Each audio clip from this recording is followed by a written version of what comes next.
You're in the mix with Conversations with Cupid Radio on InstinctRadio.net. If you would like to advertise your business on Conversations with Cupid, airing every Thursday from 6 p.m. to 8 p.m. on Instinct Radio, email us at shay@middleclassmatchmaker.com. That's Shay, SHAE, at middleclassmatchmaker.com.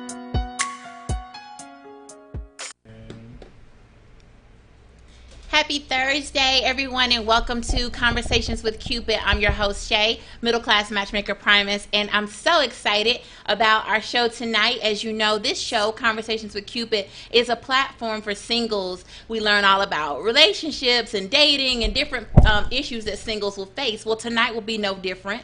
Tonight, I'm excited because I have special guests with me who are transgender, and they're going to be sharing their experiences, and we get to ask them lots of questions that we may have about the whole community and their transition to becoming transition and living the lifestyle. Whatever questions you may have, we ask that you keep them respectful and courteous.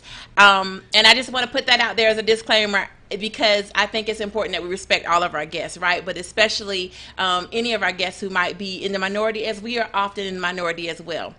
And it is no secret that I am an ally of the LGBT community, so I just want to make sure I say that. So without further ado, I want to introduce our first guest, Mr. Nick. Welcome to the show. Introduce yourself.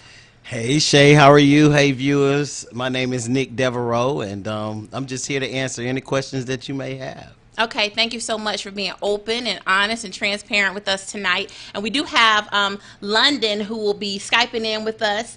And we also have sex therapist Michaela Black, who will be joining us a little bit later. But we're going to go ahead and get started so that we don't delay. Our viewers have been chomping at the bit, and they have lots of questions for you. So one of the questions I have is, let's first define what is transgender.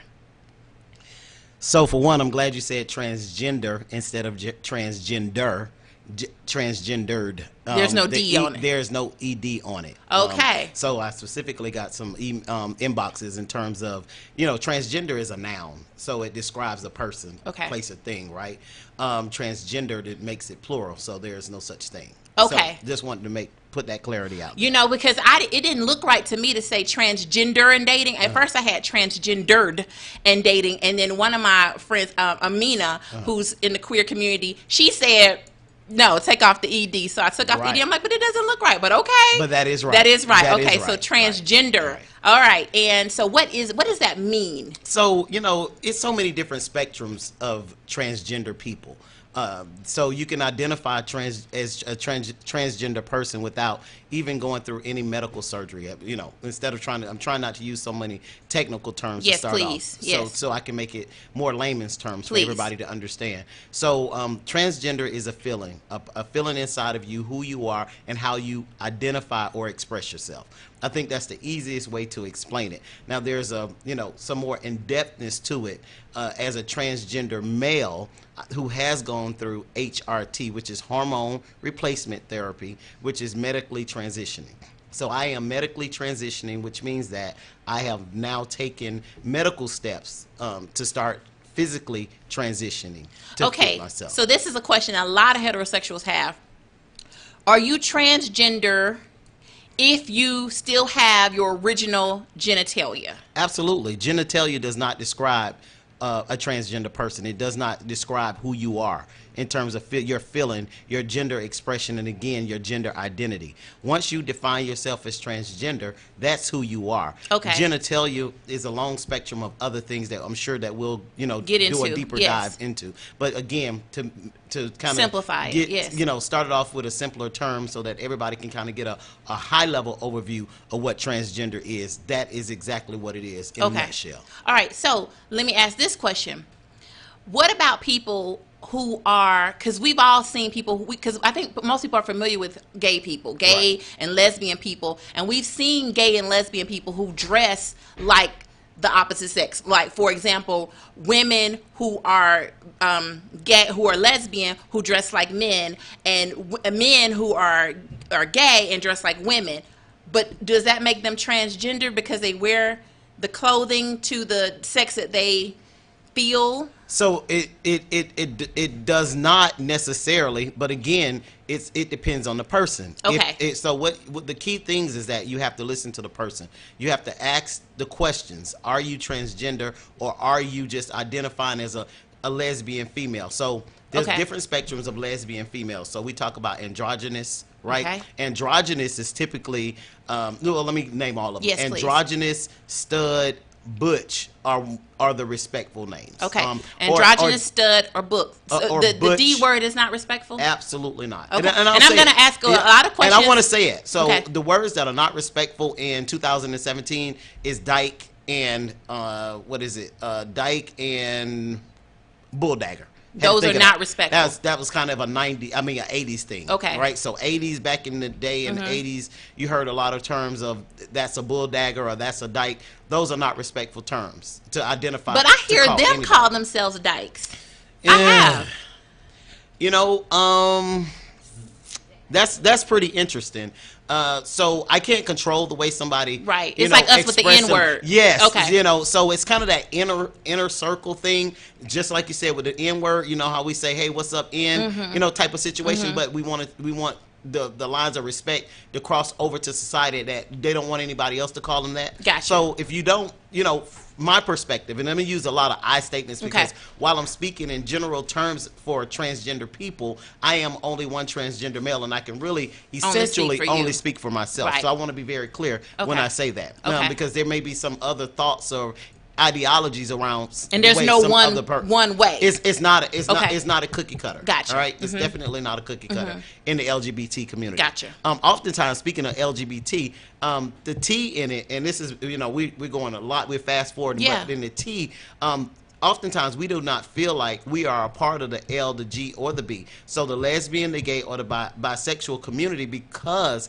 T is really truly a gender identity, and L, G, and B is really truly a sexual orientation. So hold up, because that's going to blow my mind. Hold Yep. on a second, because I know I might not be the only one. You're saying, essentially then, so let's go to Kris Jenner. Let's go to Bruce Jenner. Yep. Because everybody knows Bruce Jenner before he was Caitlyn. Absolutely. Okay, everybody knows Bruce Jenner was a track star, Olympian, and he was a male. Right. And got married and had children Right. and all of that. And then at some point identified as a woman and Right. began to go through the changes and is now a transgendered woman. Right. But that doesn't mean that he was gay necessarily based off your definition.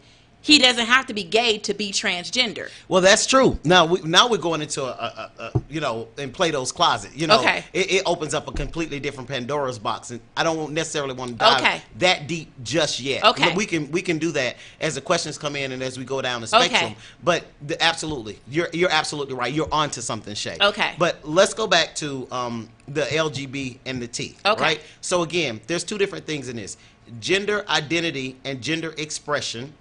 It's how you identify, how you feel, and who you are. Sexual orientation is basically who you sleep with.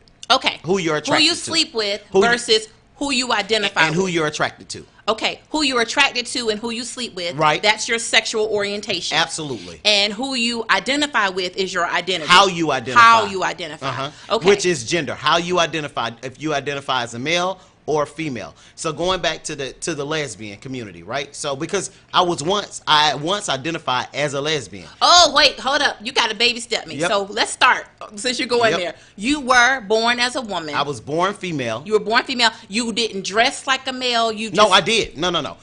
So I was born as a female. Okay. At probably about the age of 17, 18 in college, I had my first lesbian experience. It was at that moment that I knew and I realized. I've always been that person that was able to identify quickly with what I like and what I dislike. So at that moment, I identified with the female sex. I enjoyed relations. You did not identify, but you were attracted to. Right, I was attracted to women, and you enjoyed sleeping with women. Sleeping with women. Okay. And that was where, what I was more drawn to. So even though you look like a woman, you just were attracted to and sleeping with other women. Absolutely. So you were lesbian at that time. I was lesbian at that time. Got it. Okay. And then I kind of went through the lesbian spectrum in terms of trying to identify myself. Okay. Right? So once I identified with lesbian women and that was what my sexual attraction was, then I identified with the tomboy, if you will, because there was all my life I feel like I was a tomboy. So as a little girl, you were like I had jeans and sneakers. No, I had on skirts. I had a purse because my grandmother told me that was a thing that I needed to do. Okay. And my grandmother raised me, so Okay. that was what. I didn't know anything. I was green. That was what was supposed to happen. And because she said that was supposed to, and it wasn't like she said, hey, this is what you're supposed to do. She bought the dresses. I wore the dresses, but I walked around like a boy. You still was like, I was. We've all seen those girls. Really tomboyish, right? But and I've seen girls who don't like dresses. As a little girls, they Right. only like wearing sneakers Absolutely. and shorts and jeans. Okay. So I would never defy my grandmother, but I don't even think that it was even a thought at that time when I was 8, 9, 10, 11. You were a little girl. Yeah, you I was a what you little were girl. told. Mother went to Saks Fifth Avenue and she bought me the fanciest dresses and the school ball gowns, military ball. I had on a dress. Gotcha. I had on a dress, and because I would imagine as I go through my brain and think about what my childhood was like, it was I saw grandmother and granddaddy, and I saw the house, and I seen my mother and her husband, and I saw my auntie and her husband. So you grew up around couples. Yeah, I grew up around couples. So it was never. But I also was born in the Baptist church, so I also saw the musician of music who was very flamboyant and gay. And everybody loved him. Yes. And it's so I knew what gay was, but I didn't identify. In my mind, it didn't. It didn't mean anything to me at that point. I didn't internalize it. Gotcha. So I can't. My story isn't one that I was a kid that grew up feeling like I was in the wrong body, and the worst part about what I knew when I probably got to about the age of 17 when I went to college is I didn't like my breasts. You didn't like them because they were too. They were too big. They just didn't. They weren't supposed to be here. Like I would have. So you've now gotten them removed. Let's talk about that. Okay. Okay. Let me stay on track. We'll talk about that when we get to that point. But so I knew that I didn't like breasts, but that didn't make me or identify me or change who I was. I was still the tomboy, and as a matter of fact, I don't mind revealing. I was Nikki. I was born as Nicole. My family called me Nikki. I played basketball. I played every sport. I played football. I played cans. I played with the boys. I had a boyfriend from the age of from 8th grade all the way until my junior year in college when I had that aha moment. He and I dressed alike. Did you have sex with him? Now, very good. Thanks for asking. I'm going to ask a lot of questions. Thanks for asking. I absolutely did. I had sex with him because it was what I was supposed to do. But I never liked having sex with him. I literally laid there dormant like, okay, when is this going to be done? Okay, please don't have him ask me to do something below his belt, like put my head So you down. really weren't into it. You just didn't enjoy it. I didn't enjoy it. But again, it didn't change the fact that I thought that we were going to get married and have babies. Kids, that was what you were supposed to do. Right. Absolutely. So it wasn't until I went to college that I had my first lesbian experience. And again, while I had a boyfriend, I was on a college campus, and a female approached me, and I was attracted to her, and we had our first sexual experience, and it was like literally, Shay, at that moment, I said, "This is it.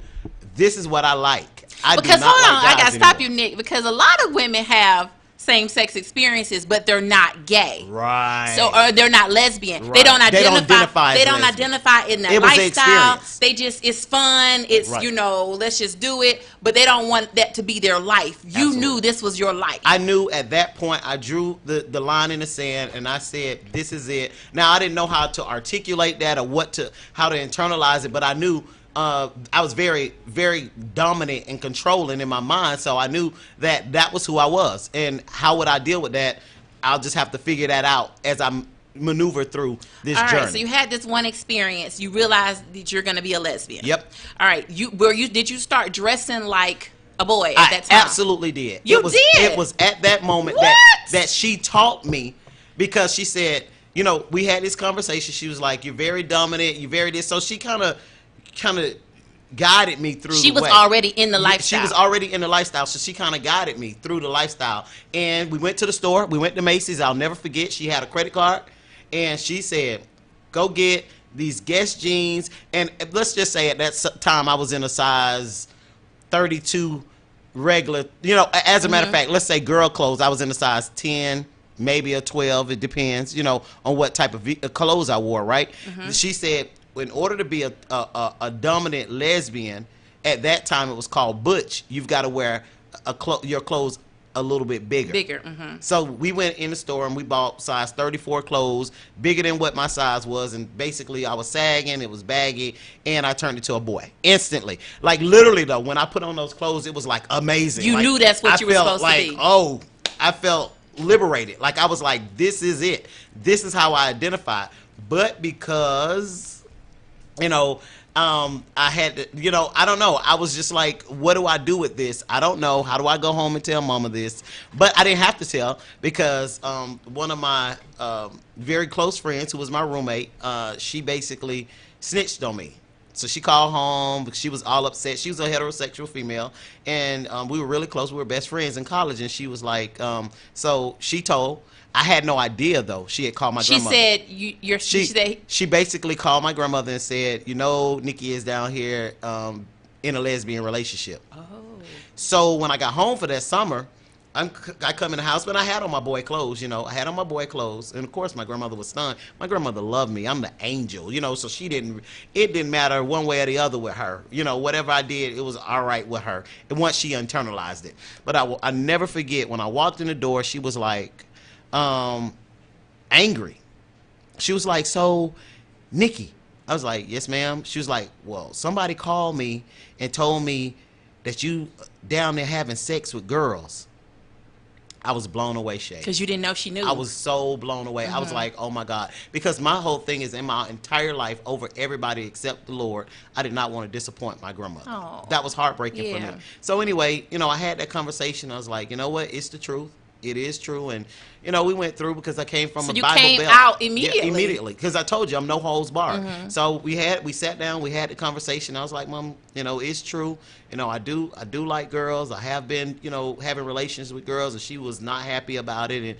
And we went through every Bible scripture. She's telling you how wrong, and you're going to hell. You're going to hell and all of that. And, but at the end of the day, I told her, this is who I am, and you guys are either going to have to accept me or leave it. And then I took my mother, because, I was raised by my grandparents, but my mother was always in my life. So I told my mom, and I said, listen, we need to go and talk. I have something to tell you. We went out to the park. I'll never forget, in Fort Lauderdale. I was born and raised in Fort Lauderdale, Florida. We went to Oswald Park, and I said, Mama, I have something to tell you. And at this time, my mother was saved and filled with the Holy Ghost. Yeah. So and speaking in tongues type, right? So it was one of those situations where she was like, I was like, she laying hands on you and everything. I was like, Jesus. I was like, Lord, at the end of all of this, I ain't changing, Mom. I'm gay. It's what it is. What it is. And basically, I was like, it turned into anger. So I was like, and now I'm talking to my mother. So, which we are very close in age. She had me at 16. Okay. So she got pregnant to have me at 16. Which is why your grandmother raised right. you. And I was like, so I don't, I wouldn't talk to my grandmother that way. I was like, I don't care if you don't like it or not, but this is who I am. So take me or leave me. You don't have to ever, say anything else to me. And I kind of sped off and I left. I was pissed off. But eventually, they came around. So that's the lesbian story. So I lived a dominant lesbian life, and once I entered into my dominant lifestyle and living it, and by dominant you mean, because I'm gonna ask some very simplified questions. By dominant mean you dress like the boy and you were with somebody who dressed like a girl? Absolutely. I was only attracted to feminine females. Now, is lipstick lesbian right? Because I hear that term. Yeah, so lipstick lesbian would be a term that is kind of toggling between the lines of androgynous, maybe a little bit more feminine than androgynous. So androgynous would be a lesbian female who looks very dominant, very tomboyish, and dressed in men clothes, but still have really like Pat. distinct. Do you remember that that was a comedy show. Pat looked like a boy, but you didn't know if she was a boy or a girl. Never mind. But anyway, I understand what you're saying. But yeah, and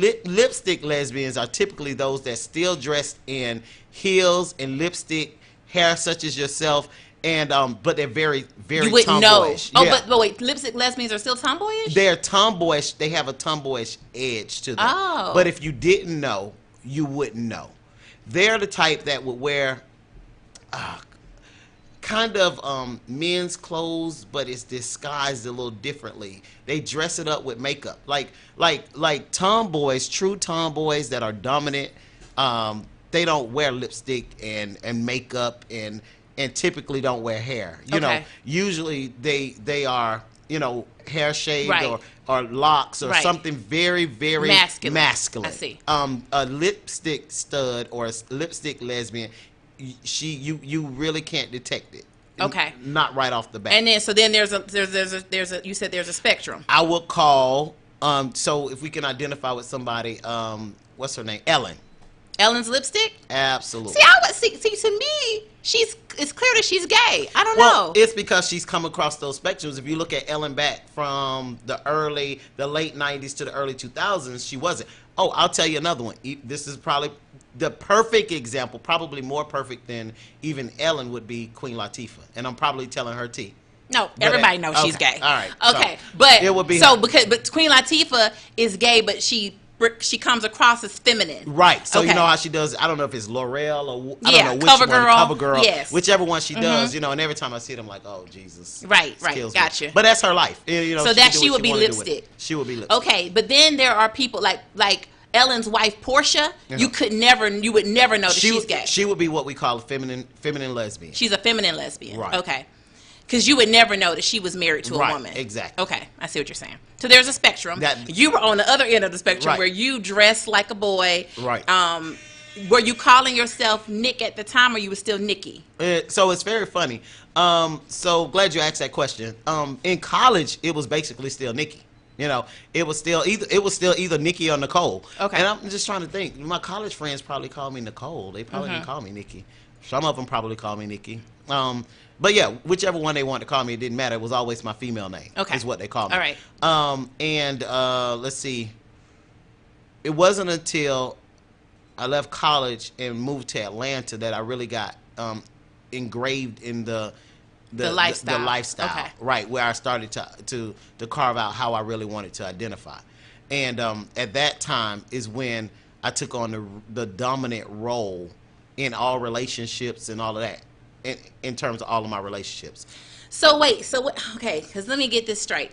So y'all have roles in the relationship, because I thought that, because when I was in grad school at UGA, I had a professor and he was awesome. He had been with his partner at the time 20-something years. Probably now they've been together 30-something years. But at the time, he said that he was gay, and what made his relationship great was they were just both men, and they split out who's going to do what. I'm going to cook, I'm going to clean, and they didn't have roles. They didn't have gender roles, and he felt that's what made them successful, because we kind of get stuck in our roles in the heterosexual community. Like, I'm supposed to cook, I'm supposed to clean, you're supposed to fix the cars and mow the lawn, and he was like, they didn't have that. So you're saying, though, you intentionally became more dominant and created this role of, I'm gonna do the masculine stuff. Absolutely, because as a dominant lesbian, again, we're talking about back in the 90s, in the early 2000s. That's what we thought we were supposed to do. See, most new baby studs, you know, or lesbians that are dominant, you know, automatically we take on that responsibility and that role of manhood, of masculinity. So automatically we think that we're supposed to take on all of the masculine roles of what a man, you know, should do. Okay. Right. So with that, roles, I want to stay in the 90s and the early 2000s. Okay, because it's changed. Yeah, it's starting to change. Okay. For sure. It started. And for me, at 43, as we get a little older, we realize that maybe those roles, you know, again, I identify as a male, though. So I am who I am. I am a protector. I'm a provider. So I'm going to always... Would you be like that? And this is going to be hard because you don't know, because you've been this way for a long time. Mm-hmm. But would you be, if you weren't gay, if you weren't transgender, because I don't want to put labels that you haven't given yourself, if you weren't transgender and you were still Nikki, would you be more masculine, dominant in a relationship with a man? I can't explain that because I 'Cause you really was haven't never, been there. I Okay. never after my college day, the last boyfriend I had, I never envisioned anything else. But even when I think back to that relationship, I think probably we clashed so much because I was so dominant. Okay. But I think that as kids, we, if you will, at a kid level of thinking, fell in love with who we were, and he was accepting of this dominant tomboy, Okay. for whatever reason. Gotcha. So, but in my, when I was a lesbian, when I identified as a lesbian, my role was male, and even in my role as male, my ex-wife, because I was married. Oh, I you was keep in a blowing my mind, relationship Nick. Oh, you gotta give it to me in baby steps. You were married to what? To who? to a female, to a feminine. You were female. a lesbian at the time? A lesbian. Married- I was in a lesbian relationship, married Okay. to a lesbian female. Okay, and she was And- more feminine. And she was feminine. Okay. And we had 2 kids. We raised 2 kids Oh, together. my God. Our kids are somewhere around, don't kill me, D'Angelo. He's either 31 or 32. You have grown kids. And my daughter is 23. These were her kids. Yes, Okay. they were her kids. I'm like, you're not old enough to have a 30-something. Biologically her kids. Okay. But my daughter, I came into her life when she was 2.5 months. So Bree You is raised mine. her, yeah. She is mine. My son is mine, regardless. He was 8. So we raised our kids. So we raised our kids in a 2-female home, but in that home we ran it as if it was a male and female home. And in fact, from the time that I can remember being lesbian, I always went by male pronouns. As a lesbian, as you a wanted to be lesbian. called he and Right. him. And not only wanted to, everybody did. Okay. Everybody called me he, brother, sister, daddy, all of those. So the kids all of called those you things. daddy. So my kids came up with this name that they decided that they wanted to call me because this was at the very beginning, and we got to go to schools and we got to go to PTO and parent conferences. So we didn't push the kids to decide what they wanted to do. We allowed them to do what they wanted to choose. But I have a question. You didn't have facial hair. Like, you didn't look like a man at the time. I pretty much looked like a female, yeah, but you were more just of a tomboy female. Gotcha. Yeah. Okay. And they understood that we were in a 2-female relationship. The kids called me Nana. That's what Nana, they called me. okay. But it wasn't the Nana in terms of like the Nana Right. type of situation. Don't ask me how they came up with that name. I have no idea, but that's what they called me from the time that I can ever remember. Probably, like I said, my son was 8. Probably at 9 he started, and from the time my daughter could start talking, they called me Nana. So Okay. that was the name that I took on. That was easier for them, and that's what we rolled with. But again, my ex wife called me he. It was always he pronouns. Okay. He, him type of pronouns. Houses was really big back in the late 90s and early 2000s. What I mean by houses are gay houses. So these gay houses took on kind of a hierarchy of mother, father, and kids. What is a gay house? So I'm trying to see. So you see this tattoo, and most people think it says H-O, but it doesn't. It says H-O-B. Let's see, H-O-B for life, right? So H-O-B for life, right? It's House of Buchanan for life. So basically, House of Buchanan was a house that we created, my ex-wife and I created, and it was more like a mentorship program. if For you could think other of, people. For other lesbian identified females who were going through the life and trying to maneuver through. Some of them, their parents weren't accepting of them, or they were just looking for other like-minded of people like themselves. So we took on this house and we had a vision, and we created the House of Buchanan. And again, my ex-wife was the mother, I was the father, and in fact we still mother and father, and we're divorced, and she's remarried to another lesbian, and life goes on, but we still have our family and the kids that So still are look these up to people us. who, because I know that there are a lot of kids who are gay or lesbian and they run away or they get dismissed or they get disowned by their families, and so are these houses like places where they can come? It's a safe haven. Okay. It's absolutely. We have 3 that I could think of right away who parents didn't accept them. We coached them through how do you go back to your parents' house? Don't run away from it, even when you feel ostracized. How do you deal with it? Try to deal with the depression, and I can articulate it a lot better now than even I was maneuvering and trying to figure it out myself as a parent. But I think that we did a pretty good job collaboratively no, my ex-wife and I, to make sure that we had a cohesive family, and we did things like pageants and balls and club events and things like that to keep us together. And we basically created a home outside of our biological home. Gotcha. So we'll forever be family. We'll forever be family. We forever loving. And it's not just one of those kind of just show houses, if you will, where we just went out and did shows. When real life things came up. So when you say these things, I don't know what you're saying. So hold on, stop.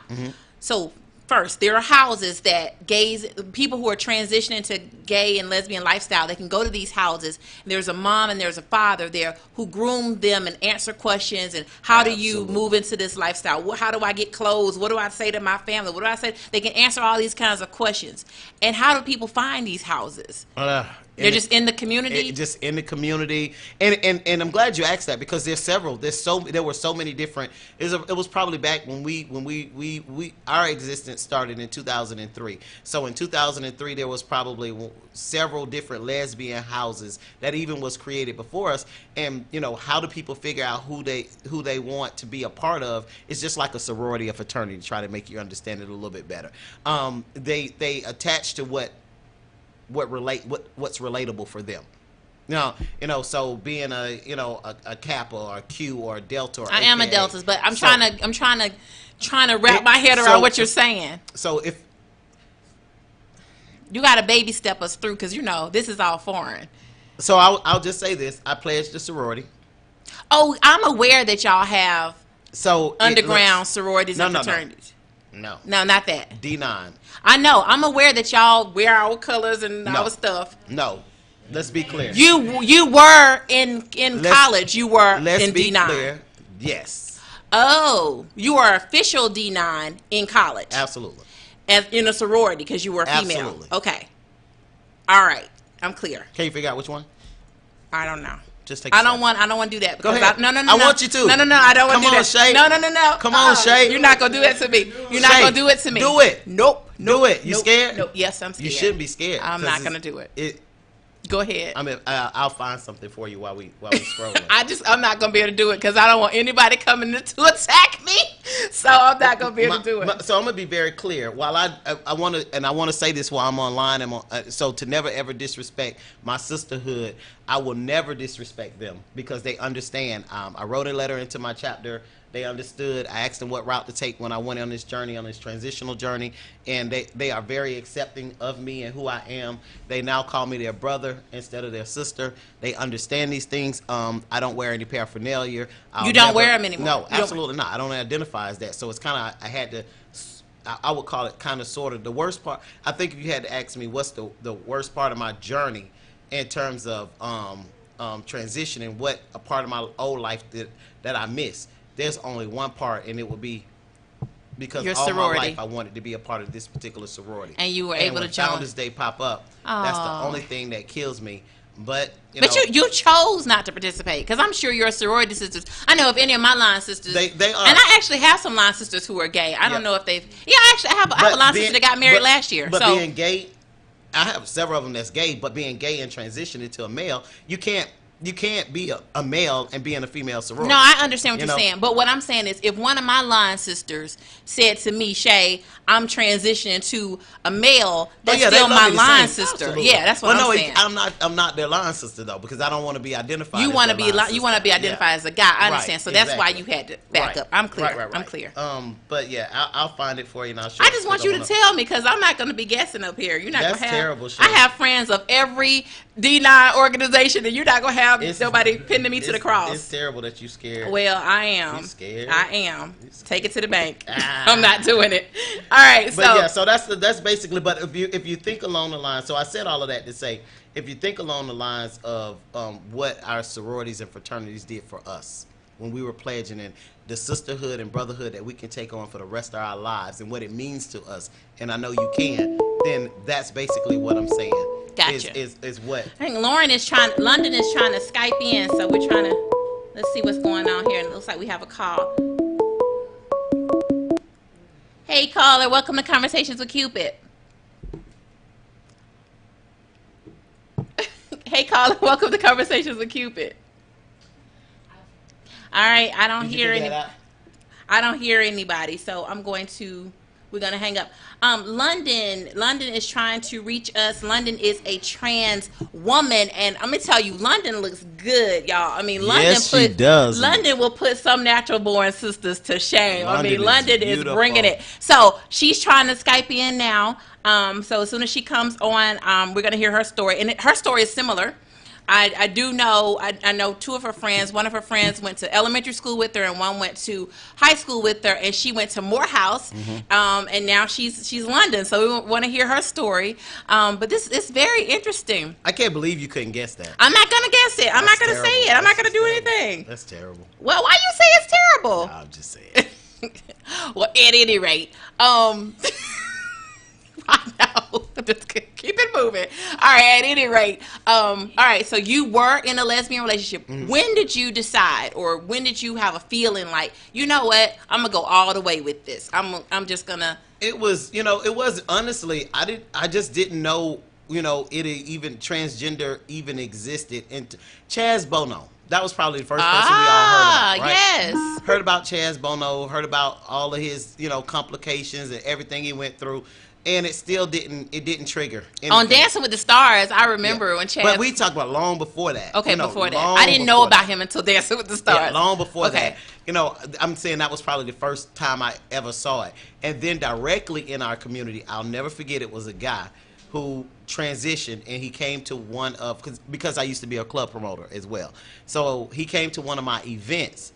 And he was now a male, a full-blown male with facial hair. He looked completely different, and I was blown away.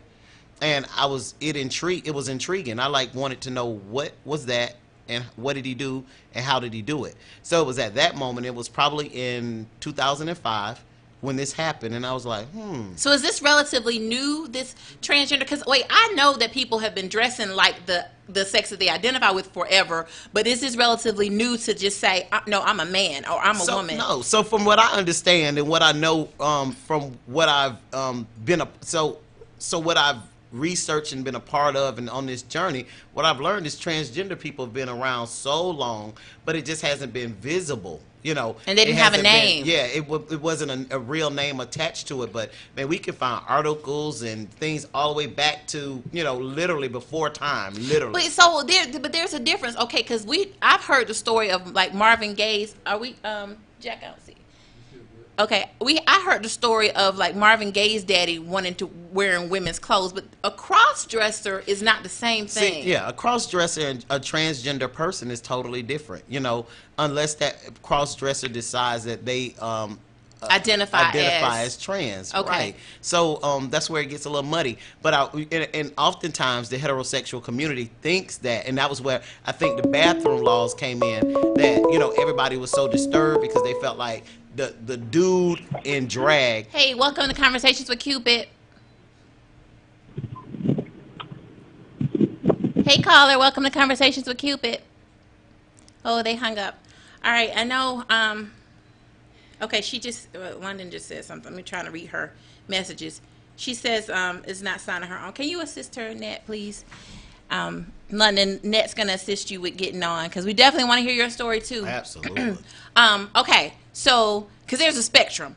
There are heterosexual people who like wearing women's clothes or like wearing men's clothes, like men who like wearing women's clothes. Yeah. But they are not gay, and they just like putting on women's clothes. That does exist. Yeah. And there are women, I suppose, I haven't heard of them, but I'm sure there are women who just like wearing men's clothes. There's women that are probably dominant, but are still. And they're cross-dressers. Yeah. And then we have drag queens, right? Who they put on women's clothes, get makeup, hair. And typically that's for entertainment purposes. That is their entertainment. That's their job. Their job is to go out and entertain at the various clubs around the world. But that doesn't mean that they're transgender either. Exactly. They're just a guy who likes wearing women's clothes. Right. But most of them are gay. Most, not all. I can't say all, right. But most of them are gay. But they are cross dressers. They dress, or they're drag queens that dress in female clothes for the illusion. It's just the illusion. It's just the illusion for a particular event.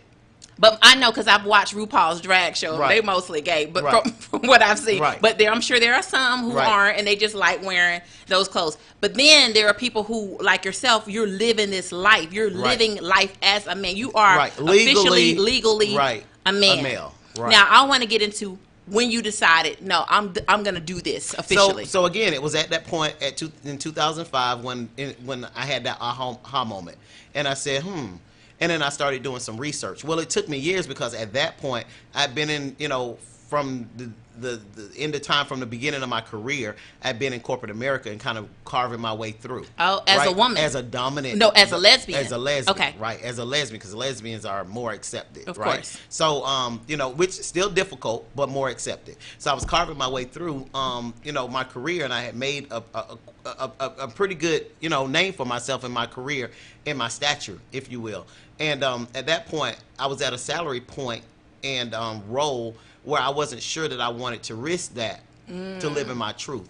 So while I toggled between the two, I never really had the conversation with anybody. But you were already wearing men's clothes. No, but see, no. Thank you for making that statement. This was the pain point. When I went to work, I looked like a girl. Oh. But even though I was dominant and tomboyish, I had two closets. I had a female closet and I had an after 5 male really? closet. Absolutely. So and I did that for years, for as long as I could possibly remember. I can even remember early on in my career having to be somebody I wasn't, in terms of when Christmas party time came up. I had to put on, more of a feminine clothing and lipstick and makeup and so you were living a lie. Yeah, I had to wear those things, because that's what I was supposed to do for the corporate again, Christmas parties. It still didn't trigger me that was. I just figured, listen, in order to make it, play the role. Mama always told me, you gotta. There's a time and a place for everything, and that thing resonated with me. So it's a time and a place to make your money, baby. You got to go do this. This is what these people look at you though. as. Like when I'm thinking about the fact that you consciously was putting on makeup and didn't want to, right? And wearing skirt. Did you wear skirts or did you still wear pants? Every blue moon. It depends what social environment I was in. Because of course at Christmas parties and stuff. If it was in a particular social environment, like I remember my best friend, she had a picture. We laughed about this picture. We had a picture she would send to me, and it was a picture when we went to some event, and I had on a full blown out skirt. I mean, literally all the way to my ankles, and the blouse. I mean, it was horrendous. Like I look at it now and I just bust out laughing. Like you would never put it on now. Absolutely not. I'm like, what was I thinking? But what was I thinking? That salary, that check that went in my bank, that took care of my 2 kids and my wife at the time. That was what I was thinking of. This house that I had to pay mortgage on, these BMWs and these cars that I got outside. So they knew you were a lesbian, but they didn't know that you identified as male. Right, because at that I can't say that I identified as male internally outside of the male pronouns. I was okay in 2000, in 94 all the way till 2005. I was fine with being just a dominant lesbian. That was fine. But at work, I'm sure people still called you she and absolutely. her. Okay. Yep. Nobody called me anything other than female pronouns. But again, fast forward, once I realized that transgender did exist is when I started doing research. But even then, every single time I got close to thinking about it, I was scared of your career. I was scared that I was going to lose my career. And there was 2 things that always worried me: the relationship I had with my grandmother. So here I am. In 1991, I went home and told my grandmother that, yep, I'm lesbian, and I date women. And now I got to go tell her, and once I decided, I'll tell you, it was in 2013 that I finally made the decision. And now I got to go home and tell her, not only am I a lesbian, but now I want to be a man. And now you're going to see physical changes, and now you got to call me Nick or these male pronouns. And so at 80, she was at 80 at that time. It's like I didn't want to blow her away. Really? Because once again, we go back to that level of disappointment. So trying to figure out which one of those things, how did I want to, what did I want to do? What choice did I really truly want to make? What decision I truly wanted to make? It was difficult. So I stood in that for years and years and years. So then my ex and I broke up around 2007, 2008. And at that time, I moved away to Virginia, and I did a lot of soul searching. I did a lot of soul searching. And it was at that point I said, listen, this is what I want to do. But that was still 2008, 2009. I came back to Atlanta in 2010, and it still took me 3 years to say, okay, I am ready. I am ready to live in my authentic truth and be who I feel like. Because I'll never forget, I was a regional care manager for the Atlanta region and Canadian region, also DC. And I felt like my productivity at work was just suffering because I felt miserable. I was tired of wearing the female clothes. I was tired of sitting in the chair, acting as if I was a female, even dominant female. I wanted to be a man. That's what I wanted to do. You knew that's what you wanted to be. That's what I wanted to do. I wanted to be a man. I wanted to be free. And I've just, at that point, I got laid off. And when I was laid off, I was like, this is the time. This is the time. My grandmother had went into the nursing home. I felt like she doesn't have, I know her time is winding down. We had a bond with each other, and she always said, I'll let you know when it's my time. And I felt like it was getting very close to that time. And so I said, I don't want to deprive her. I would feel horrible, and I don't know how I would live my life really in its authentic truth if the one woman that I loved so unconditionally did not know. So not that I don't love my mother unconditionally, but my grandmother was just we had a different bond. And I said, she has to know. Like, mama gonna know, and she gonna get over it, but Ruth needs to know. And I needed her acceptance. So you start taking your hormones, and you went to visit her. I literally took my first hormone on May 29th, 2013. I told my mother. And she was like, oh, Jesus Christ. Because when you first start taking them, what happens? I've only seen it on Orange is the New Black, where Laverne Cox, the character, she was married with a family and everything as a man. And she wasn't living in her truth. She was living in societal truth. While married to a woman, transitioned to a woman. But she did the right thing. She said, she went and she sat on the bed and she had that conversation. They had a conversation. That hard conversation. Kudos to her. That's what we should do. And I know this is a show, but I'm just giving it everybody knows that. But that happens, in some cases in real life, and some people are not courageous enough to do it. They just leave and that was my point too, because your story came from, you were a lesbian first and then you were transgender, but some people aren't lesbians, right? Like Caitlyn, Bruce Jenner, or like in the story with Laverne Cox. She wasn't a lesbian. She was married to a woman and transitioned. She was a heterosexual male. At least that's how she identified on the outside. With a kid and a wife and all of that. On the inside, I don't know her story completely outside of reading, Right. But I would challenge you to say, to think that she had to feel those internalized feelings, that she was always trapped in male trapped in a female trapped in a man's body. Yeah. So with me, like I said, I went home. I took my first shot, and it was probably 4 months in. It's an injection? It's an injection. Okay. We take testosterone shots. It's an injection. In either your buttocks or your calf, and it starts the physical. It shrinks your breasts down. Those are myths. It doesn't. So the main portion of it is the testosterone basically just it disportions or transfers your fat, the female fat, to different portions of your body to make you more masculine. Okay. That's probably the easiest way to say it.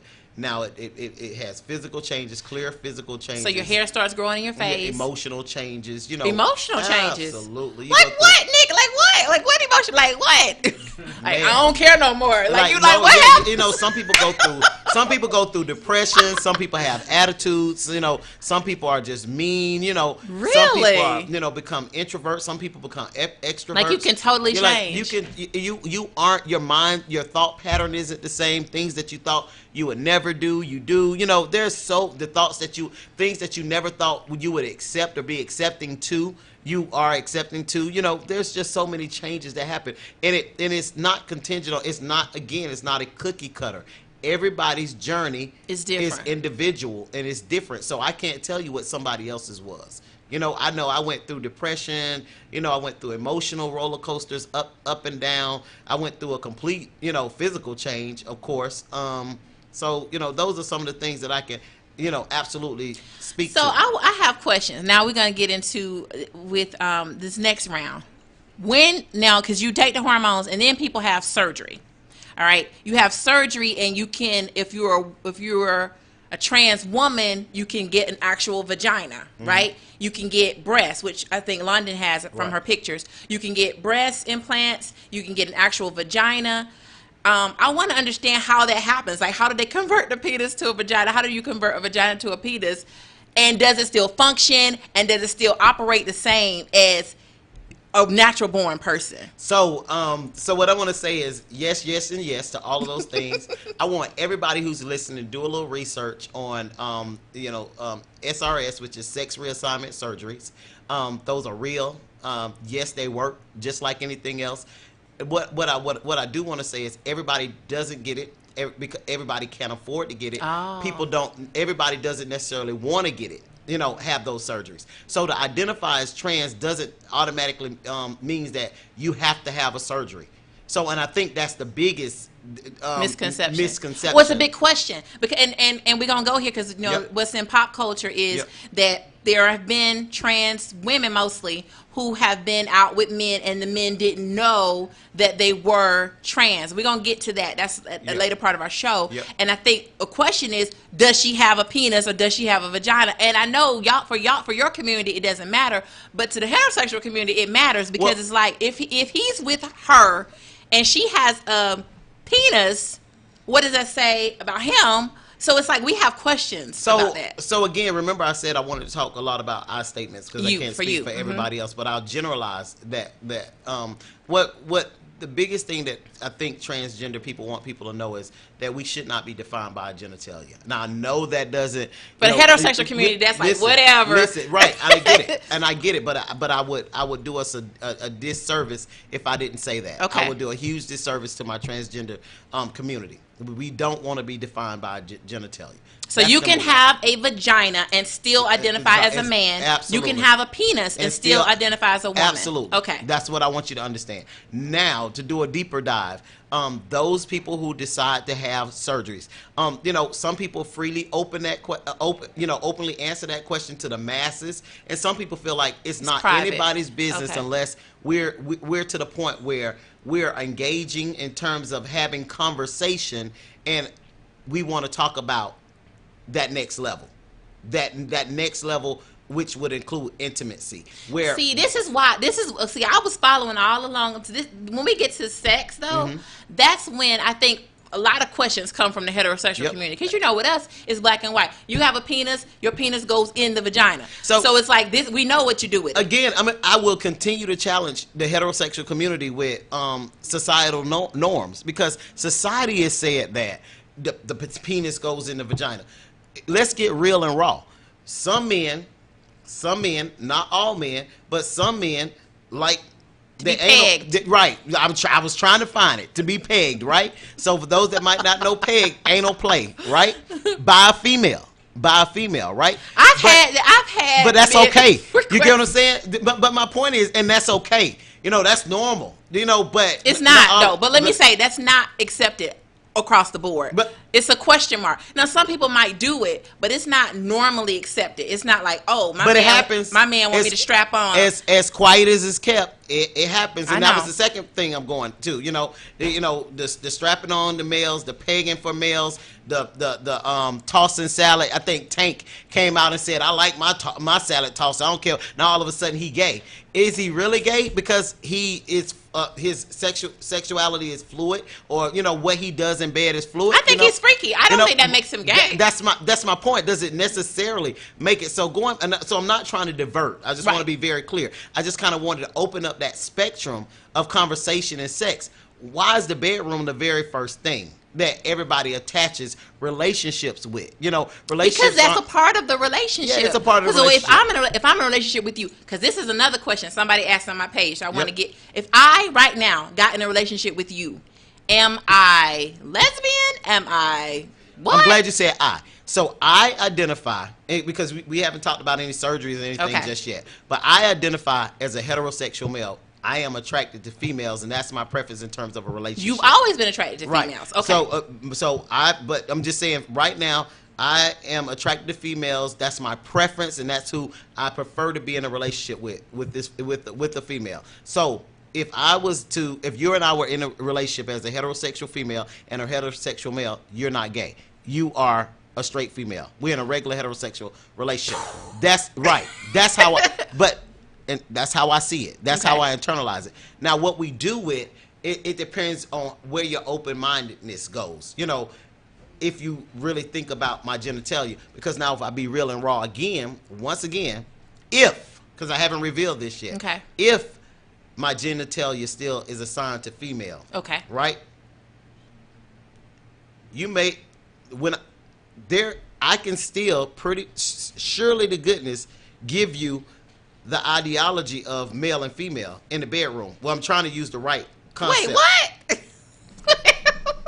So we're so advanced in this world that the normal thing that people go to Starship and all these stores and go get a strap. You know, everybody think about a strap, a hard plastic piece of rubber that people put a harness on, right, and have sex.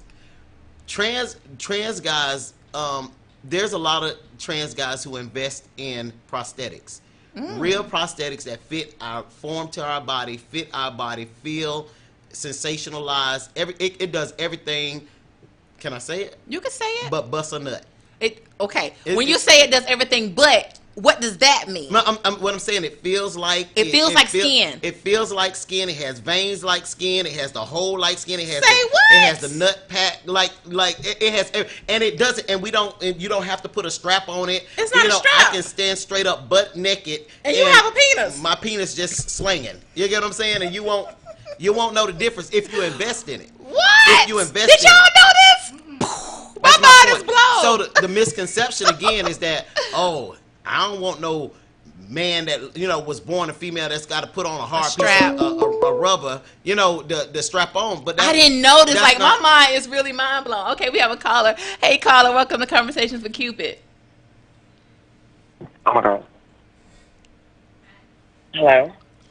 Hey, is this London?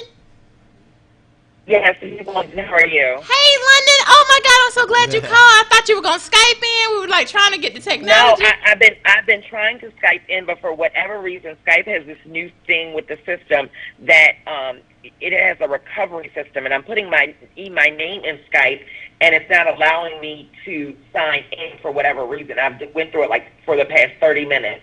All right, well, put her picture up so we can hear her story. Put her picture up, Jack. Hey, so London. It's like I can't really hear. So the other option was to either have if someone could either FaceTime me, or I wish that you could add me in the corner. So like right hand corner, like when I go and I allow someone add the person in, and then they add me, and you can still see me in the right corner. But we can't do it. Like you have to either Skype in. Unless somebody FaceTimes me. I mean. We're not on the phone, so we're actually in a studio, and it's coming through a computer. It's not coming through our phone. So what I could do is give me a second. Let me try to make a new Skype account. Let me just try to make a whole new account. No, don't worry about it. Why don't we just pull up your picture? We'll just put your picture up. No, because it's hard for me to really hear you, and I want to be very clear with everything that I'm saying, like coming out my mouth. Come on, London. If you just give me like 5 seconds, let me try to 5 minutes. All right. To make a whole new Skype. Okay. All right. Because I definitely want to hear your story. All right. And if it doesn't go through, because it's hard for me to hear you guys. It's like just indistinguishable. Okay. What's your Skype? My producer said text on my phone your Skype, and then he will. Yeah, it does. It's not going to matter because my Skype is not signed into this. Okay. Yeah, she's trying to do a new Skype. Okay, so call back if it doesn't work. It should okay. take a few minutes to do a to create a new Skype, because I definitely want to get your story, London. So call me back. Come on, London. I need you. I need you, London, baby. Come on, London. I need you, baby. Let's make a new account. All right. Thank you. Oh God, we got to get her story. But hold on, you just blew my freaking mind. Yeah. So there is a prosthetic penis. Yeah, because if you're gonna be a male, you need to, so I want to be because I can't, again, everybody don't desire to have a penis. Some people are okay. In fact, I know one trans guy that he's a legend in our community. We look up to this guy, and he has breasts. He looks masculine, and he has breast and female genitalia, and he does not allow that to define who he is. You either gonna love him or like him for who he is, or you're not. And if you don't, it's okay. And I want to make that clear for the heterosexual community, Sure. for the lesbian community, for the the queer community. It's okay. if I run into you and we don't have a chemistry, and you don't, or if I reveal something to you and you don't like it, don't kill me. Let's just part ways. You get what I'm saying? I agree with that. Don't bash me. Let's just kumbaya and move on. Right. You don't have to bash me. I'm not gonna bash you. That's like the dudes that can't produce. There's several heterosexual guys out there that's 5-minute men that can't produce. It's several men out there that don't know how to, or 2 inches. You know, right? I was getting ready to say that ain't got that don't have no lengthage right. and girth. You know what I'm saying? But you know, so please don't. Hey, welcome to Conversations with Cupid. Hi, it's Michaela. Hey, Michaela. Hold on 1 second, because we got Michaela is our sex therapist. Let me formally introduce you. Michaela was on the show before, and she, you know, we had a Let's Talk About Sex show, and now I have Michaela on again from a sex therapist perspective. Nick was just breaking it all down. He talked about his transition. He used to be a lesbian, and then he was actually married to a woman as a lesbian, and then he decided, you know what, I'm gonna go all the way, and I'm identifying as male, and I'm gonna take these hormones and become a male, and he is now legally a male. His name is legally changed to Nick. So I want to talk to you, Michaela, from a therapy perspective, mental health perspective. Have you seen clients that have transitioned to who've been transgender, and have you walked them through that process? And what are the kind of things that you've noticed or recognized in your field? So I haven't seen a lot of transgender people in my practice. I have seen a few. And one couple that actually stands out is kind of similar to Nick's story, where I did have a couple come in as a lesbian couple, and then one of the partners wanted to, I guess, sort of disclose to, you know, his fiance that he wanted to transition to a male, and so we kind of had to process that piece. And then I have had some people call and do a few sessions just to sort of make sure that this is what they wanted to do. And kind of talk about the family transition in that, like how is this going to affect my family? I've done some family sessions around that, but I've only done a few of those. Yeah, Nick talked about. But I am supportive of the transgender community, and I try to be available to as many people as possible. Absolutely. You know, like I said to Nick earlier, I'm definitely an ally to the LGBT community. But just because we're allies, except for you because it's your field, but just because we're allies doesn't mean we know, because we're not in the community. So I'm an ally. I support you. And I appreciate you opening up this platform and forum for us, London and I, and other people to be able to explain and articulate a little bit better. So, you know, because there's so many misconceptions around, and we still haven't even, we're just, I know, we're scratching the surface. I feel like we have so much more to talk like, about. There's like literally part 2 and part 3 to this story. I'm not sure if we get through all of it. I hope that, you know, I'll just look down for the first time. It's 294 comments. We're not going to read all of them. I know, it's just like, whoa, you know, I'm blown away. But I want to be able to, I do want to answer some of these questions that mainly more so for the heterosexual community, to try to give them a common place up to at least respect. I'm not asking you. Everybody's not gonna like me. Everybody's not gonna be. You don't have to love you. And I want to be very clear. Like I said, I don't know if you read my dissertation about, you know, trying to date being trans, and because I identify as heterosexual and I like women, you know, and I'm attracted to heterosexual women, you know. So wait, hold on, because that's different. You don't date lesbian women. I prefer not to, but you know, and let me. Thanks for asking. So, because typically lesbian women are supposedly, you know, they are what is it? Women loving women, right? That's how they identify with they are a female who love females. That's escape. Okay. Oh, Michaela, hold on. We got London coming in. Hold on 1 second. Okay. But I'll say, because they're women, they're female loving female, or women who love women. I don't identify as a woman, so I don't know if, even though I've been lesbian before, I don't know if they'll particularly understand my journey. So if they don't respect and understand my journey, they still want to be, you know, flags out, and I'm a lesbian, you know, female who love, and that's how they identify. Then I'm not necessarily sure that they're gonna understand my journey. So you want a woman who wants a man, right? Exactly. So now, very interesting. Absolutely. Do you date other trans? Like, could you date London? So right now, I'm asking you too many questions. So right now I have not. My fluid sexuality has not. transposed over to trans women yet.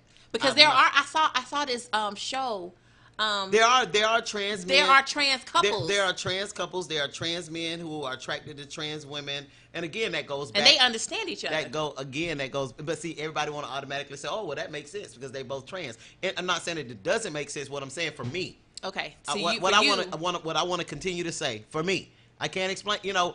Somebody who date. I have several brothers that date trans women, and they are beautiful. They are beautiful women. My sisters are some of the most beautiful beings. But for me, sexually, that's not who I'm attracted to. Gotcha. Right now.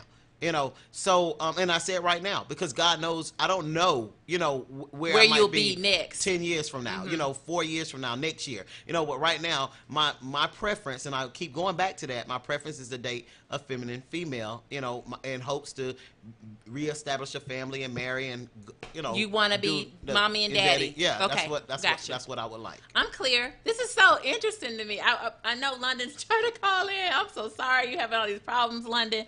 Please get in, though, because we definitely want to hear your story, and your transition from male to trans woman.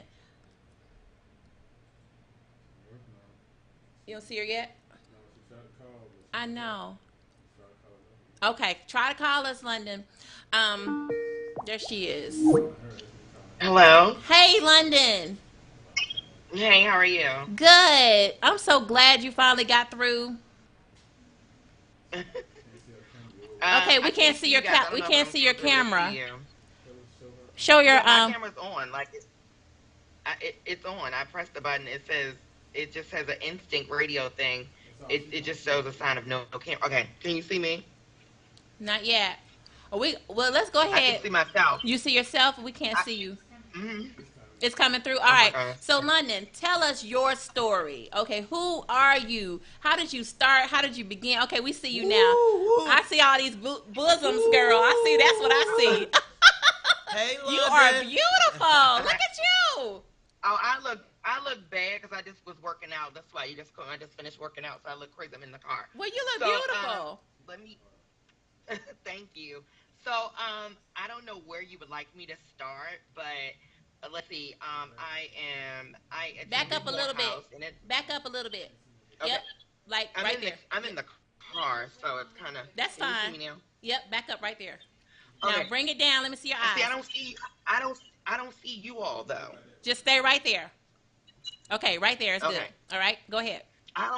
At the top, I don't see you guys. Okay, so I went to Morehouse in Atlanta, and which is an all-male school. I also went to a. No!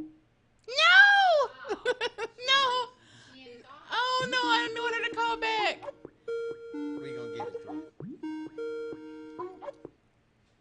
Technology, you just never know with technology. All right, let's get her to call back. Because I know I did a Skype show before, and it worked. Yeah, it worked. So it's possible. It's possible, but this is technology. I did my whole show from Philadelphia. I sure did. So, Michaela's still on the phone. Sorry, Michaela.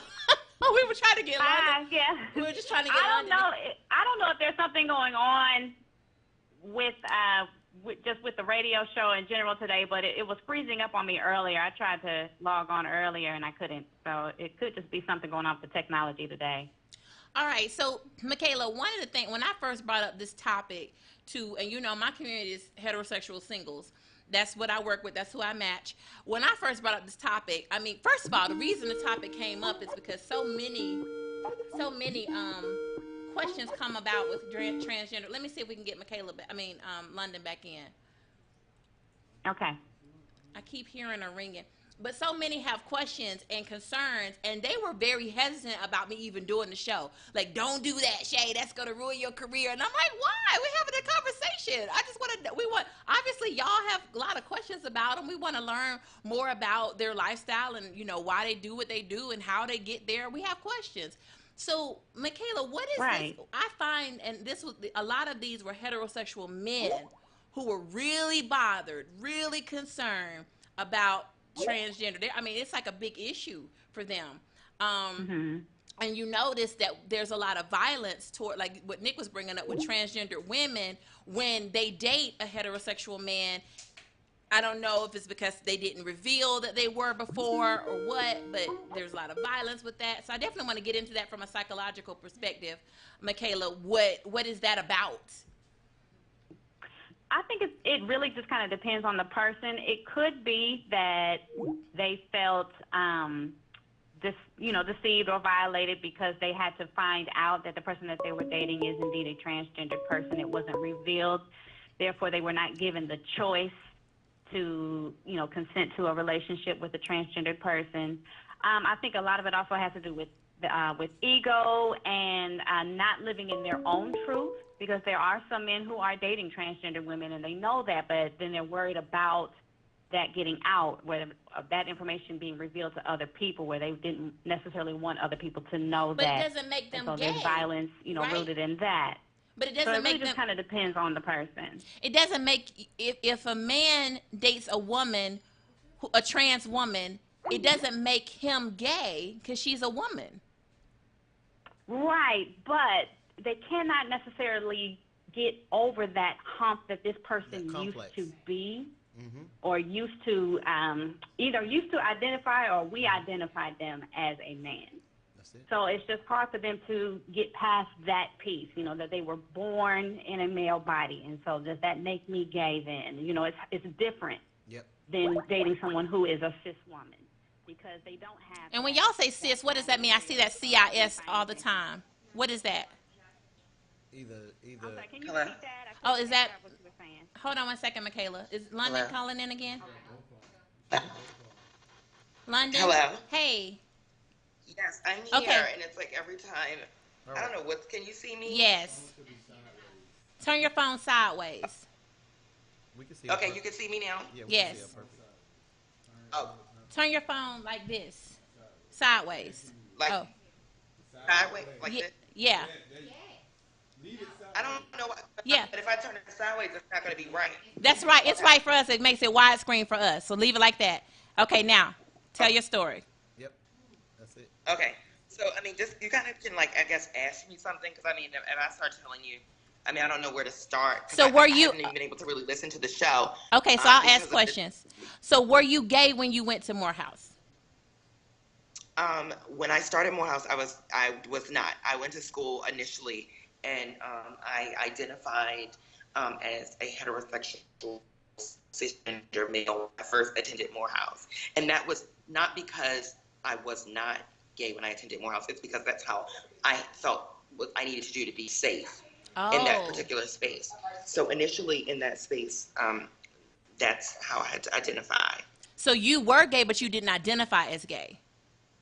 Well, when I initially went there, I was, but I didn't necessarily know what to call it at this point. I didn't know what it was. I knew what I had an attraction to, but I was so afraid. And so, but more so with me, it was that I always identified it more so with being a woman. Because what people often forget and don't understand is that gender identity and sexual orientation are mutually exclusive. They have nothing to do with each other. You can be a cisgender male and be attracted to. You could be a trans. When you say cisgender, we don't use that term. So when you say cisgender, what does that mean? That's not a term the heterosexual community uses. So what does that mean? Okay, so the term, because people are so loud in my building, the term cisgender refers to someone who they live in their assigned gender from birth, right? Okay, natural born. So, when you're cisgender. If you were female and you continue to live that way, you're considered to be cisgender. Transgender is when you live when your insides don't match your insides and your outsides, there's not a congruency.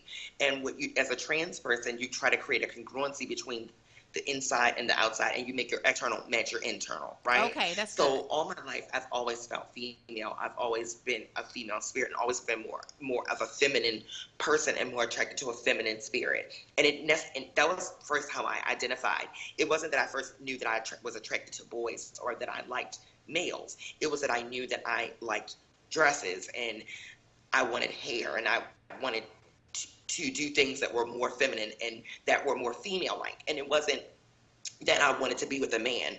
A lot of people often confuse a trans person's journey with that of a person who is homosexual, which again, the two are mutually exclusive. Like we saw with Caitlyn Jenner, where she was living a life as a heterosexual male and then transgendered to a female. So it doesn't mean you're gay necessarily. Although your story was that you were lesbian and your story was that you were gay, everybody who's transgender is not gay.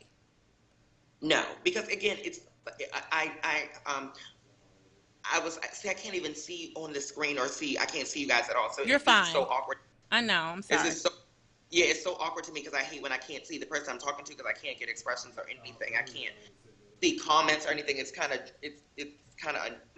not a good experience for me because I interact well with people and faces and all the things, and I can't see your co-host. I don't know your co-host's name, but I know your co-host is a trans man. He's adorable too. I can see him for this. He's in my song. He's when Nick. I first clicked on. Hey, London. So.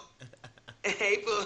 I could kind of see it first, and then it kind of clicked out. But what I will say is that I noticed that he had told you earlier that he was heterosexual, identified as a heterosexual male, and that if someone was to date him, they would be considered to be a heterosexual female because he is a heterosexual male. And that's how he identifies. But I have my story is a little different.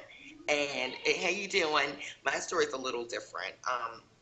As far as when it goes with dating as being a trans woman, we have a very different dating with us is a little bit different than it is with a trans man. Okay. Because what happens with trans men is that they take on male privilege. Okay. And it's like the old saying goes, girls can wear jeans and cut their hair short because it's okay to look like a boy. But for a boy to look like a girl is degrading because you think that being as a girl is degrading. Secretly, you'd love to know what it feels like for a girl. And I love that at the beginning of Madonna's song. I think it was by Charlotte Gainsbourg who said that in a movie.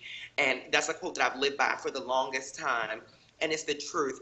When you see a butch lesbian or a trans man, people don't get as nervous and uncomfortable overly over feminine gay male or a trans woman. People get very uncomfortable, and that goes with even dating and relationships. So a trans man can go out and be in a relationship with a woman and people accept it as okay, everything's all right. But if someone wants to date a trans woman, especially one who isn't necessarily passable, but you're very passable, so like for you, I'm sorry, you look like a girl. Like I wouldn't know that you weren't, or that you weren't originally. You know what I mean? Yeah. And I acknowledge, and that's one thing I acknowledge, is something called passing privilege, which I was blessed to have, which is passing privilege, and I acknowledge it. See, some people don't like to acknowledge their privilege, and I acknowledge that privilege, and so I understand that life for some of my other trans sisters may be harder, and I try to acknowledge that and try to, not ever push my privilege upon them in any type of way. Do you know what I mean? Right. Mm-hmm. So, with that being said, life is a little harder in my perspective, again, for a trans woman, as far as being out and people seeing you and being uncomfortable, and like kind of like, it's like you can see, because even growing up, it's like you'll see your friend that was a butch lesbian and they'll hang around with all the guys and they're out doing all the things with all the guys and it's okay and no one's questioning it because of what I said, because things that are male, it's okay to be male. You know what I mean? Like that's it. So I get uncomfortable when women, cisgender women, don't like to be inclusive of trans women when it comes to feminism, and they don't find an intersectionality between the feminist movement and the trans community, finding that intersectionality with the feminist movement. I hate when women can't understand that or see that as a trans woman. Women often make this statement that you want to be me or you think you are me, and they make these comments. But my thing is, if you think that I'm imitating you, then you should find it is the highest form of flattery. Compliment, right? Yes. Which means you should be respectful to me to say, hey, this person wants to, quote unquote, as you say, be you. Then you should have so much respect for me that I want to also take on your burdens as well. I want to take on all that misogyny, and I want to take on all the elements that those systems of oppression, that male privilege and that chauvinism that causes so much oppression for women. So again, that's one big issue of mine when it comes to women and feminism and understanding, finding that intersectionality. So just to kind of throw this out there, I started a scholarship, and it's called the Claudette Mason. It's named after my grandmother. It's the Claudette Mason Foundation, which I am the president of Claudette Mason Foundation, and we have a scholarship for trans women of color. And if you email me at London, LONDYN, at notcrowded.org, the scholarship is for a trans woman of color in the United States, but it's about finding there are 2 essay questions that are open for, you can do an artistic expression or a literary expression. And out of the 2 choices, one of the questions is based on finding that sisterhood and alliance and intersectionality with Black women, or women of color. I don't want to say Black women, but women of color and trans women of color, finding that intersectionality and that sisterhood to understand that we're in this together. We have a bigger fight, and we are a lot more the same than we are different.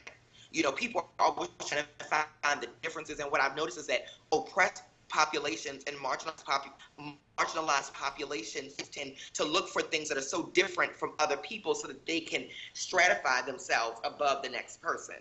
And what we have to do sometimes is keep ourselves on that level ground with the next person, because like I said, we are a lot more the same than we are different, right? We're all out here struggling. So the other day, I was getting my nails done, and my mother taught me, as when I was my previous self, to always be a gentleman, and that my duty was to protect women, period, right? And that's always stuck with me, and it sticks with me more as a trans woman, because now I'm more compassionate and more understanding to what women go through, whether it's relationships with men, whether it's relationships with other women, whether it's the oppression that women get from the workplace, or how men put them down, just all the extra, the hormonal imbalances, all of those things. I'm right now, I don't produce testosterone, so I have estrogen. I only have adrenal testosterone, so I go through hot flashes and crying at the dish, and all the different changes and things I deal with that. So I'm compassionate to women. And so while I was at the nail salon, a Vietnamese nail tech decided to talk down to this Black woman. He kept talking down to her, and I got so upset. And I said, you need to watch how you're talking to her. And he continued to do it. And I said, listen, you know what? You need to watch how you're talking to her. He said, it's none of your business. I said, anything affecting anything affecting my community is my business, because we are all family. So yes, it affects me, and I have a problem with the way you're talking to her. He got it together real quick. He calmed down and started talking to how he was talking to her. But she was so thankful to me and so appreciative. And now she didn't necessarily know that I was trans or whatever, but the situation remains that I want a cisgender woman to have my back the same way that I have theirs. I've always had my girlfriend's backs through high school, through elementary school, through college, whether it was hooking them up with guys, whatever it was.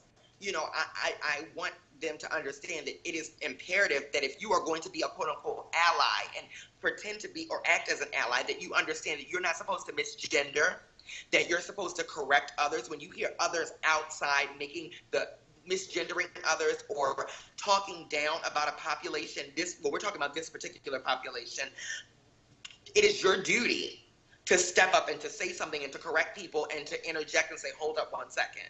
The same way I interjected on her behalf. I agree. Because I didn't want to see a Black woman put down. I agree with you. So I have a question. All right, because what's really hot topic right now is, like, for someone like yourself, a man approaches you right now. He would not know that you were not born a woman. Do you tell them in advance? Do you tell him as soon as he said? Girl, let me tell you something. Let's discuss this tricking thing, because I've been posting on my page, and if anyone goes and follows my page, London Richelieu, or London LONDYN _ Rich RICH on Instagram. I did a post, and you can see my boyfriend and I on there kissing on the page, and my boyfriend actually made me to do the post. And my boyfriend at the time, him and I are separated at this time. Oh, I'm sorry, girl. But he's Muslim. Okay. But he's Muslim. He's Muslim, and I mean not the went to jail and came home Muslim. I mean born Muslim, been to Nigeria. Come on, London. Born Muslim, like wants me to wear a hijab Muslim. Okay, wants me that I was to touch pork and kiss the okay. So it does salat and knows Arabic. That Muslim. So his family is all Muslim, right? And so, obviously with that, can you imagine? So I'm gonna get to that story next. So the other day I was out, I was at a party with my cousins. They're all cisgender. I hang with cisgender girls. We all hanging out. Which means So you hang with natural born women. I have to translate. You hang with natural born women. No, we don't like to say natural born. See, that's that's incorrect. Incorrect, because I would still be naturally born. We just don't say. You don't say that. It's cisgender, but that's not a term we use. So I'm trying to translate. Someone who was assigned female at birth. Got it. So okay. I hang with a lot of cisgender women. I was on a TV show called Love That Sister, which is about my best friend Ione Rucker. And it was on WeTV, and so that's part of my clique and my crew. I hang with a lot of girls who went to the Spelman. And long story short, we were out at the club the other night, and this group of guys came over to me, and while I was getting in the car, mid sentence before I could say anything, as he was trying, I said, "Excuse me, I'm transgender." And he was like, "If you don't want to talk to me, you ain't got to lie to me. Just if you don't want to talk to me, just let me go." I'm like, "No, I'm telling you the truth." And then see, the thing is, a lot of times people and guys are so thirsty now. And then right after that, the day before that, I was downtown, and I have a lot of relationships with some guys in the city because a lot of people, contrary to the popular belief, a lot of men are not as homophobic, as transphobic as you would like to think. A lot of them are like that because because of shaming, which goes on a lot, particularly in this community, again, because we are an oppressed population. And like I said, sometimes oppressed populations tend to want to stratify themselves, so they like to oppress other groups, right? So in this situation, a lot of guys, like I said, are not like that, and they may be trans attracted. But what happens trans attracted, that's a new term. They're trans attracted, but what they do is they end up being shamed by one group, which is black women, who will be the main ones. Some girl, he is DL. He is DL, girl. But the reason he's DL, sweetheart, LaQuisha, the reason he's DL, LaQuisha, is because you shamed him and you talked down to him and you made him feel less of a man. And so therefore he doesn't feel comfortable telling you about himself. But if you were to not shame him, and if you were not to do that, then he would be able to come out and tell you his truth and live in his authenticity. And then you wouldn't have to worry about that 10 months down the line after y'all been dating and he's telling you that he wants to be with me. Okay, so to answer the question, let's keep that real first before we go anywhere else. Is that the shaming is a big part of the problem. So anyway, I was outside with some guys, and one of the guys decided that he wanted to tell my truth, right? Because this guy pulls up in this big S class, and he's like, "Hey, how are you?" and trying to get some of my food. I'm ignoring him. Again, here we go, thirstiness. Now, I'll be ignoring a guy all day long. I even wear this fake wedding ring on my finger just to make guys leave me alone. But for some reason, it makes them be persistent. When I show the ring, they get more persistent, right? So then it's like you have to question, is it me that's tricking them, or is it that they just are thirsty? You know what I mean? It's like they get thirsty, and then it's like, I don't feel that it's necessary that I tell you. Just because you're talking to me outside does not mean that I need to tell you. I'm not going to be intimate with you. I don't plan on giving you my number. I don't plan on having any further conversations with you after today. And it is an issue of my safety that I keep my identity and my truth to myself at this point. That's a good point. I don't know your mental stability. So it is not for me to be out in a public setting and to necessarily tell you. However, if I had plans on being with you sexually, it is my duty to give you that option and give you that choice. It is not for me to take your choice and your option away, because I would hate for someone to take my option and choice away. Hence, I live the way that I do because it is my option and my choice to live my reality. So no, I wouldn't take someone's choice away. I will tell you, I would never, I never mess with him. So back to my boyfriend who's Muslim. He said London, and if you go on my page, you'll see us doing this public service announcement video where he's kissing me and all this stuff on my page, right? And he said, let's do this video. I was speaking at Congressional Black Caucus last year, and for an Out on the Hill event. And he said, we're going to publicly say we love each other, right? And he's like, because he said one of the problems is that trans-attracted people tend to hide that they're trans-attracted, or because they're afraid of being shamed. And he's like, I want everybody to know, and I don't care who sees this, even if my baby's mother sees this. Okay, y'all put that. I see y'all kissing. Okay. That's so cute. Can we put that up there? We just went to your Instagram page and we see y'all. That's so cute. I want to put it on here. I want to show. Oh, you can't see it? Okay. Okay, we'll do it later. Okay. Go ahead. I'm sorry. Wait, so we're Michaela. kissing, so Hold on, London. I forgot. Michaela has a question. She's our therapist. Hold on 1 second. And Michaela. I have a question for Nick in London. She has a question for you, London. Can you hear me? Okay. Can I just finish? I don't want to like. She wants to finish her story. Hold on, Michaela. She wants to finish her story. No, let her finish. Yeah, I'm just saying real quick. So basically, long story short, we did the public video with me kissing. He has a baby, his mother, everything. He didn't care. So it was time for him to tell his family, right? So this was the part of that mattered the most. So he called home to tell his sister and the family. The brother and sister didn't care. The sister actually, they got to know me as a person first. And see, that's one of the things that trans women tend to do sometimes, is that we like people to know us as a person, and then you tell people, right? That's another option to telling, is that you're not intimate, but you get involved socially with someone, and then you tell them so that they can see that they can like who you are as a person, right? So the sister liked me as a person, right? So we came out and said whatever, but the brother was not for it, right? But who do you think he left me? No, he did not leave me, and he did not care, and he stuck with it. And a lot of men don't have the ability to be that strong and to be out with who they love. And because he told his brother, this is my woman. I don't know her as anything else but my woman. Like, I don't want to say because you can carry yourself however you want to carry yourself, and you can look however you want to look. That doesn't mean that you're not someone's woman. Just because you're not as quote unquote passable or pretty, that doesn't mean you aren't someone's woman. You're still someone's woman. You know what I mean? So I don't want to say that would be why, but he loved me as his woman, whoever London is, whether she is cute to somebody or ugly to the next or whatever. He loved me as who I was. And I think that that's one of the important parts of this process, is that you have someone who accepts you in your totality, in your authenticity, whether you are pre-out, post-out, whatever you are, that the person is fully accepting of who you are. And I think that's what everybody wants. That, I mean, even heterosexuals want somebody to love you for who you are. I think that's what everybody wants, right? We all want that, regardless of. But that's what I'm saying. So that's why I don't believe in tricking people. Yeah. Because if I trick you, how can you love me in my totality and my authenticity if I'm tricking you? That means you love the facade. You love something fake. You know what I mean? You didn't love the real thing. So yes, some people don't tell that they are transgender. My boyfriend calls me a unicorn. You know, he's like, it's this thing that's a reality that looks in front of you, that looks like reality, and then all of a sudden it's this big horn in the head. Like, you know what I mean? It's like not reality there too. It's crazy, but yeah, he calls me his unicorn. I understand that. Okay, Michaela has a question. Go ahead, Michaela. Oh, okay. My question is, I can't hear her. I'll translate because I hear myself echoing, and it's I hear you, Michaela. I'll just tell her what you said. But for Nick in London, do you think it is hurtful for us to have? It's a question about the alphabet soup, the LGBTQT alphabet that we use. LGBTQ. She says, is it hurtful? The transgender community.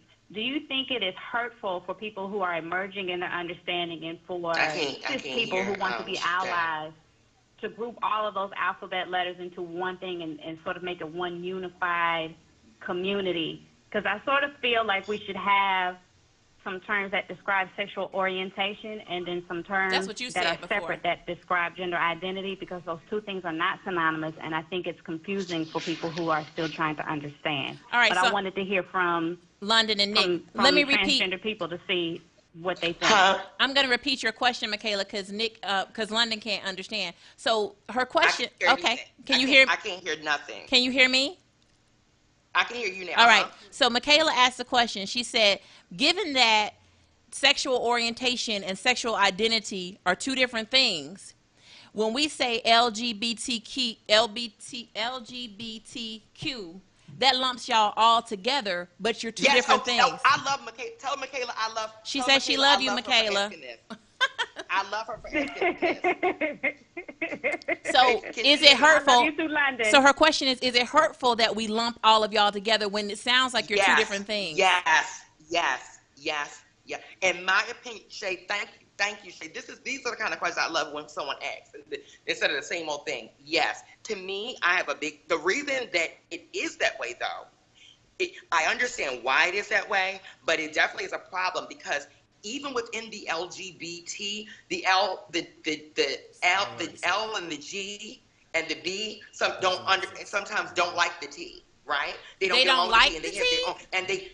have their own, they have an issue with the T, and well, they have an issue with the T and the Q, whatever else. But we're right now we're just going to talk about the LGB and the T, right? So the LG, the B, don't understand necessarily the T, because they just think that you're just really one of them that wants to just dress up, right? And then, but they don't understand that sometimes if you're a T, you might not even you might not even want to be with the sex, the opposite sex of what you're assigned. Yeah, like Nick, you don't date lesbians. Same sex as the assigned sex, right? You wouldn't want to be homosexual. You get what I'm saying? You wouldn't want to be that. That's not what you're into. So, yes, at the end of the day, it is a big concern. However, because a lot of the issues, there's this, like, again, the intersectionality, there's this crossroads, whether it's, discrimination, whether it's the fight for HIV and AIDS, whether it's, employment, whatever it is, there's always this kind of intersectionality, because a lot of people who were maybe T or trans may have started out as one of the other because they couldn't properly identify what they were. So they became one of those three, letters in the acronym. They became one of the three letters in the acronym, thinking that that's what they were, and that's not what they were. Do you get what I'm saying? So what happens is that you find family within that group, and that group sticks together, even though they don't understand each other. So, because when you were lesbian, you were in a family, right? And everybody that was in that family is not transgender, right? Exactly. Well, yes, some of them now are. Who have transitioned, but just as London said, that was a very good question, Michaela. But I challenge people to look at. So we have already talked about at the very beginning. That's exactly what I said, that the L, the B, and the LGB doesn't necessarily, the T doesn't necessarily exist with the LGB. It's not, because sexual orientation, which are the three, and gender identity are totally different. They're not synonymous, and we've said this over and over and over again. And it's going to take and just like there are different versions of being transgender. See, that's another thing people don't understand. The term transgender is the umbrella, right? So within transgender, you have transsexual, you have intersex. You got to explain it. What's a transsexual? What's a transsexual? I'm sorry. What is a transsexual? So people who believe a transsexual will be somebody like myself, who, when that is definitely transitioning or has a end goal of having possibly gender confirming surgery, or gender confirming surgeries that aren't necessarily genitalia based. You know what I mean? So it could be whether getting your breast done, whether getting whatever, getting enhancements and changes, right? And then you have someone who's like a transvestite, who's actually a heterosexual male who just likes to dress up for whatever reason. Which I again, I understand. I don't want to raise alarms with the whole, because again, it's all this stuff about being PC and this term and that term to not use. With me, just like they don't want you to say tranny, you can't say tranny. To me that word, it's the same as like when black people, like if a white person says nigger or a non-straight person says faggy or dyke, when you use those pejoratives, they become pejoratives when used by people outside, or nigger. They become pejoratives when they're used by people who are not a part of that community. Because the porn industry calls y'all trannies and she-males. That's what the porn industry calls it. Yeah, but that's why it's not okay with me, because it's a fetishized word, and it goes, it continues the fetishism about being trans. Like when you say she-male and tranny. Now, if I'm talking to my girlfriends, you might be like, oh, tranny, or this tranny, or this and that, or girl TS, or whatever, right? But if I'm speaking to a person who is cisgender, I mean, they could say trans or transgender. Should just call me London. At the end of the day, just call me London. I mean, cause it's like, I'm not even a label type of person. Like, only labels I like is the ones that I wear. Mm-hmm. That's the only labels I really like, is the ones that's on my bags and shoes. Other than that, I don't even like to bounce people in, because labels can kind of get tricky. And, right now we just started getting language, because a lot of this stuff hasn't had language, and that's one of the reasons why it gets uncomfortable, is because of the language, right? So it's like you don't even know how to really ask me things, because you don't want to say something that you think is going to offend me, so then you don't really want to say it, and it just becomes this awkward situation. And the other night, I went to this ceasefire in Baltimore, where again, here we go about being what's important and about prioritizing. When you ask me who I am and how I identify, I am Black first, right? First, okay, woman, trans, okay. So, that's how it goes first. So my issues about being Black are first. My issues about being a woman are second, and then me being trans a third. And so when I was at the ceasefire, I stood up in the middle of all the people.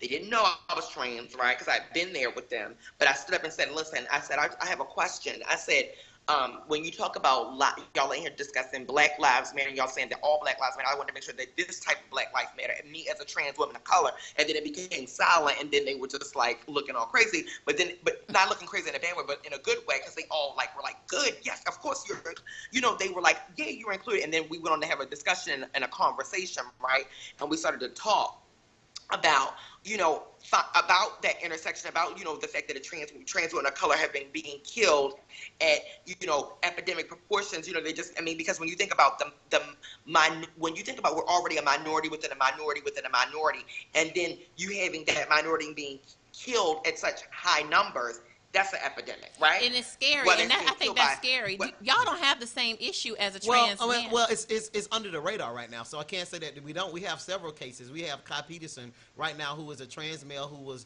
raped and assaulted by another male who's now serving, life in prison, because he killed. And you had he killed. Trans men are getting attacked by trans women too. No. I didn't know that. Okay. Yeah, so it's happening. But again, the statistics aren't as great as the trans women. But I want to go back to Michaela's question and just say I want to challenge everybody who's still listening to look up, to try to understand. If you truly want to understand the binaries of, along that spectrum of LGBT, Q and A, I didn't even know there were others on, and I want to just stop there. But if you just want to understand the beginning of it, let's look up the gingerbread person. So you remember the gingerbread man? Let's talk about the gingerbread person. If you look that up, it talks about the binary lines. It talks about sexual orientation versus gender identity. It talks about GNC, which is not talked about a lot. GNC is gender non-conforming. I am not gender non-conforming, so I can't give you a whole lot of information, but I was just on a panel last night with some of my sisters who are. Typically, that means that they don't sway from one side. It's however they feel. One day they might look male, one day they might look female, but they're fluid. I have friends like that too. They're very fluid. So again, look up the gingerbread person, and that'll help you understand. Again, this piece of information of those that are truly, not that you're attracted to, but those that want to be knowledgeable and educated in order to live in society and be, again, respectful to everybody. I keep going back, and when everybody asks who I am, just as London said, I am, my mind's just a little bit different, but I am Black first, and I am a male of trans experience, point blank period, or a trans male, trans male, however you want to say it. I don't have any issues with letting you know I'm a trans male, but at the end of the day, I'm a male who just want to, that want to live my life as a male and be respected as any other human being or humanity. Okay. That's it. So let me ask you, like I asked London. So we're outside. I'm at the gas station, and you walk up to me. You holler at me. When do you tell me? When do I tell you? I'm not going to tell you when I walk up to you and holler at you, but I am a gentleman in all sense of the word, so holler doesn't work for me. Okay. So when I approach you and see how you are, check you out and see how you're doing, and we have a brief conversation. If we pass numbers at that point, what's going to happen is we're going to talk to each other at some point. If we talk to each other at some point, based on how that conversation is going to be really how I determine my disclosure. Okay, and so it may not be disclosed on that first conversation. It may not. That trigger might have not happened for me. I might still not feel like it's enough. Enough haven't happened. Can we go on a date? So let's say we're on a date. So let's say then I invite you to dinner, and we at that point where we're sitting and we're talking. Again, it's going to have to be a trigger. I believe for me at that point is when I'll say, listen. So now that we've had all this great conversation about who we are and where we're trying to go and what our end goal is and what our career goals and are we family oriented and God fearing, well, I want to tell you this about me. Then at that point, I will disclose and let you know who I am. And then we can either part ways at that time, become really good friends, or you hate me and I'll pay the bill. pull your seat out and walk you to your You're car. a real gentleman. Yeah, that's what I'm gonna do. I'm not gonna let you run out.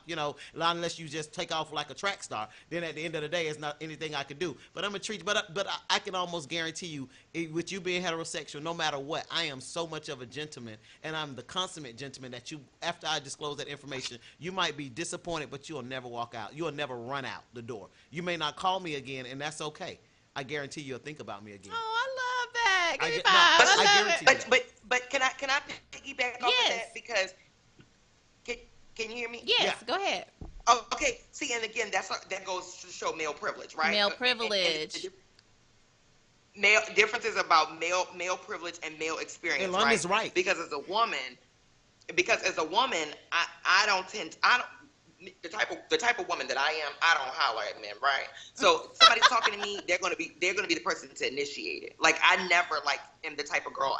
I've never been the type of girl to be like a thirsty Sheila, like, running up to men. I'm not like the freaky Felicia. That's not me. Like, you have to you have to talk to me first, right?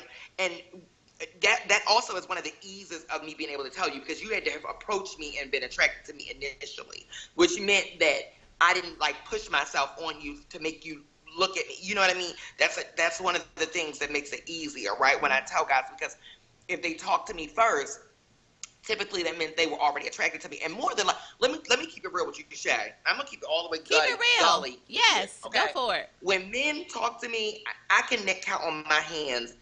Like, honestly, I don't care. All these guys talk.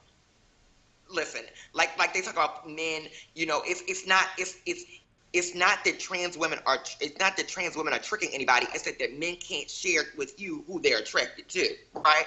So I can be out and do stuff, and I could tell a man later on, and majority of the time they are going to still be like, okay, what's up? Can I come over your house? And that's because a lot of times, once you tell a guy that you are trans, see, the thing is, you were saying that you could tell somebody you're trans and they'll get up and leave. See, with me, if I tell them they weren't with it, they could possibly pop me in my face or hit me or hurt me, it's right? But when concern. you are male-bodied or get male body, the safety factor, the safety dynamic changes just a little bit. Just because of the fact that I do take estrogen, which breaks down my muscle mass, I don't have the same ability to fight you like, somebody that might be, another girl even another trans girl who might not take hormones, or who hasn't had, the type of surgery that I had, that, prevents me from having testosterone. So I might not be as physically strong as the next person. You know what I mean? And I can't attack the guy the same way. And people get this thing in their mind, like, oh, you still a man, you could be somebody else. No, sweetie, I'm really not. Like, I really don't have the same chemical makeup anymore, or the same muscle mass, or any of that. So I am a lot different, right? So that's another factor. But back to what I was saying, like, so you have that dynamic of, you meet a guy out, you tell them who you are, and it's just a lot easier in my perspective with who I am to let them talk to me first, because at least I know there's an attraction. But what happens with trans women is that we are so fetish and so sexually fetish. Like, you don't find it necessarily with trans men, with them doing the movies like you see with trans women in those Porn. movies. I haven't seen trans The men. first thing that a man will ask me is, oh yeah, so what's up with that head? What's up with that head? Yeah, I know them trannies get that good head. What's up with, talking to me like that. That's another reason why girls don't tell the tea. See, you got to understand all the factors that go into it, because it's a lot deeper than people think. See, another reason why girls don't tell the tea is not because they're trying to trick anyone. It's because the respect factor changes, right? So it's like a guy would be treating you with all this respect and treating you like you're a woman and treating you nice and open the door for you and, offering him, let me meet his mom and all this kind of whoopty-whoopty-woo and taking me to eat. But then as soon as I tell them I'm trans, they want some quick sneak head around the corner and they just want to drop me off. You get what I'm saying? Oh, so that's another reason why girls sexualized. don't like this. Because there is a thought that I've heard that even with gay men, there's a thought that they can perform, and I'm sure it's the same with women. Yeah. They can perform oral sex better because they have a penis and know how to. Just like with lesbian women, there's a thought that, well, she would be able to orally go down on me better than a guy because, total misconception. I know. Right. I'm just telling you what the thought is. Right, but that's why you have all these. You have your POF and your tagged and your Badu, which are all like stuck and so when a lot of these organizations want to do all this prevention work, they need to get onto some of these social sites, these tags, these Badus and stuff like that, because that's where you find these secretly closeted men, and then you find quote unquote trans attractive persons and all this stuff who they have to go on these different sites, and it's not that. And even when you look at ones that are seeking people, how you doing for underground economies, which we understand what underground economies are, correct? You mean like on Backpage when you say underground economy? Okay, exactly. So you mean like so prostitutes? What happens is that you find in these underground economy. The reason that some people subscribe to these underground economies is because of the fact that they don't have the ability to find what they truly like, because there's no way, like if you let's just say you're trans attracted, right, and I'm passable, right, so you wouldn't necessarily look at me outside and know that I'm trans, but you are trans attracted, right, so you don't know where to find a girl or a trans man or where to find a person that's trans unless you go onto some of the seedy places and look, because I mean, you're just not going to find like a person that's just out and about that might be passable or whatever, that you're not going to know, right? So it becomes a lot of different like areas within this that make it just very difficult, and and also of course the shame and stuff, because even if you were to go to like a club, like you would go to the gay club, because again the LGBT couple together, you go to the gay club looking for a trans woman, then you're afraid you're going to see somebody it's just a lot that goes into it. So then you have and then you also have girls doing sex work, right, which a lot of times people demonize sex work, but it is a for a lot of trans women, because again, it is one of those things that has been stereotypically placed on trans women and coupled with our community, right? But people don't understand the amount of empowerment that goes along with that, because a lot of trans women, again, are not passable to society's view, and they may not be able to get the jobs they want to get, and they find themselves doing that because, again, it gives them control over their own body, which they might not have been able to even, they've not had all their lives. Hello, how you doing? So I'm gonna ask about this. I'm gonna ask so about. So they've not had control over their bodies, right? Got it. I got one question, London. I got to wrap up. I want to ask about passable, because there are passable trans men and passable trans women. And is it due to having the money to get the surgery? No, I mean, and I was like, and it's multiple factors. Yeah. So, because like recently, I just had surgery, right? So I just had surgery last week. I just had facial feminization, right? Facial feminization. Yeah, I didn't need it, but I got it. I didn't need it. I mean, you can't even really tell, because if you look at my old pictures, I look the same. Like, honestly, I don't even know. It was a waste. I don't even know why I did it. Like, but anyway, I had some tweaks done on my face, right? And it's called facial feminization surgery, which basically makes, like, okay, so there are certain measurements, right? Like the distance between your nose and your lip is shorter in a woman than it is in a man. I didn't have to get that done because when they measure, everything kind of measures up, right? So, but one of the things that can help you is having access to monies, which can get you your breasts, which can get your face done, which can get your body done, right? And so that's why a lot of girls go into the sex industry. It's not because not because they want to, but because they have to, because the quickness of getting the money to make the changes, they need to live a normal life, right? So they want to hurry up and get the money, make the changes, and then they get addicted to it because you're making so much, and then you can't get that at no regular 9 to 5, right? But then another thing that's important, and people need to understand, is that when it's great to see these people who acknowledge that their children are trans early, because one of the great things about being trans young is that you can stop puberty, right? And so that's you can stop it. You can stop puberty. Because you start taking what's something that we take called anti-androgens, right? Well, that's trans women. We take anti-androgens, right? So if you start at a young age taking anti-androgens, you'll stop that virulent testosterone that we do not want to go on with us. You'll stop it from your bone growth. It'll stop. You won't have to go get pumped. So you see, a lot of girls get injected with silicone and illegal silicone injections, which can be fatal. But it's not that they're doing it because they want to. It's because that's the only option they have to modify their bodies, unless you're a fat girl and you can go get, a girl like myself, I don't have body fat. So it's like I can't go get like fat transfer. It's not possible. Like I tried to get lipo when I was there to get it stuck somewhere. He was like, you don't have no fat. So, you are forced at that point to go and get silicone injected in you, right? So what happens is if you start off young, like a preteen, and you start taking hormones and you start taking anti-androgens, your body's going to naturally mature into that of a female shape young. So you're not going to have to worry about some of the factors like the money, because if you start off early, your body won't even start looking male. You won't even start growing. And like that's the that. same You'll for start growing trans. More female. Is that the same for trans men? So again, so you asked me at the top, and I'll go ahead and give this answer about surgery. So for me, passable, it depends. I mean, am I passable or not? If I saw you walking down the street, you look like a man. All right. So I haven't had any surgeries. You haven't had anything. None. So you asked me about my breasts. The hormones make you look masculine? Yeah, I have not had any surgeries. So everything that you see right now is strictly HRT. Period. So right. So that's how it was too, Nick. I was just like that. Yeah. I've been like that too. So no, I am right now. I'm working on saving for my surgery. For my top surgery.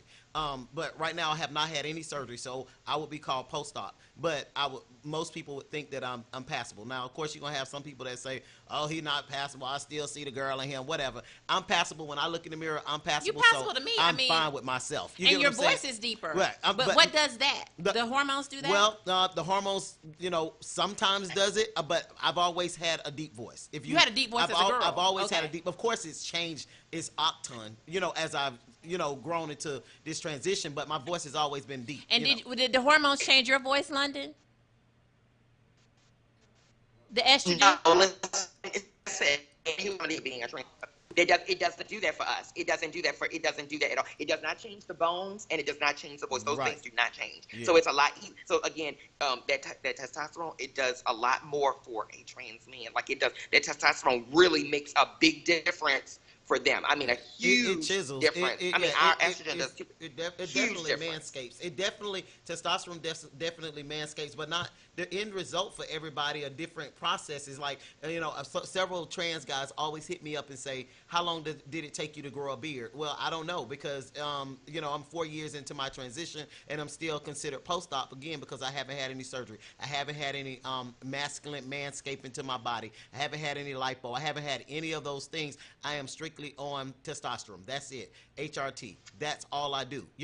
But right now I'm still, in some people's eyes, I want to be very clear, passable, but more importantly, in my eyes, I'm passable. But I don't want people to get so stuck. Because even if you don't look like you, right. Or don't look like London. What I want to say for my trans sisters and brothers, even if you do not look passable to somebody else, as long as you are passable in your eyes and you feel in your heart and your soul that you are trans, and baby, you are trans. So I can just be like, I'm trans right now. I'm a man, and that's okay. Man, if that's what you feel like, be who you are. Now, again, with the societal norms and what the things that people want to put on you, they want you to fit in this box. That's what we have to deal with, But again, as a trans guy, who's living my journey and walking through it, I navigate every day. I want, my hope is to have my chest surgery coming up very soon. But if it takes me another 2 years to get it, guess what? I am still trans, and I'm still a man at the end of the day. And that was my question for you, London, too, because one of the things, as we saw with Bobby Valentino, that whole thing, it's like, was that a go ahead. Okay, and you, y'all were talking about that earlier? No, it's just that's a topic that has come up in the last couple of weeks because he was found in the room with the trans woman. Okay. Yeah, what are your thoughts? He wasn't found in a room with a trans woman. A trans woman chose to out him, is what she did. He wasn't found in a room with her. She decided to discuss what they were doing publicly. Right. With again, the same shaming that we find to be problematic with cisgender people. She put that same shaming on him. So you don't agree with that? You don't agree with that at all? Huh? You don't agree with what she did at all? Absolutely not. No, I don't. And I know her personally. I know her very personally. She calls me auntie, so I mean, I know her. I know her personally, but that doesn't mean that we can't disagree. Now, I'm not gonna badmouth her. I'm not gonna talk down about her. I'm not gonna do any of that. Because one thing about me is that we still are trans sisters. We still gotta uplift each other. Now, what I will do is tell her my opinion. I'm gonna try to love on her and let her know, you did that for a reason, and I need to know what the reason is, and I'm gonna try to figure it out. I'm not gonna badmouth her. No, I'm not gonna do that. But what I will say is, me personally, London, I wouldn't do that. Now, I can't speak what somebody else is or their intentions, but me, I would not out someone for the specific reason that doing so, you can't choose to be a woman one day and then be a man the next. Like I can't be letting you be wanting to be perceived as a woman all day long or coming around looking like this, and then I tell society, oh yeah, I'm a man because he was with me. You get what I'm saying? It's like you're bashing your own self. You contradicting yourself. It's like you're shaming him, and you're making it seem like you're a taboo and a freak show because someone loves you. Right. You know, so therefore you're further perpetuating the notion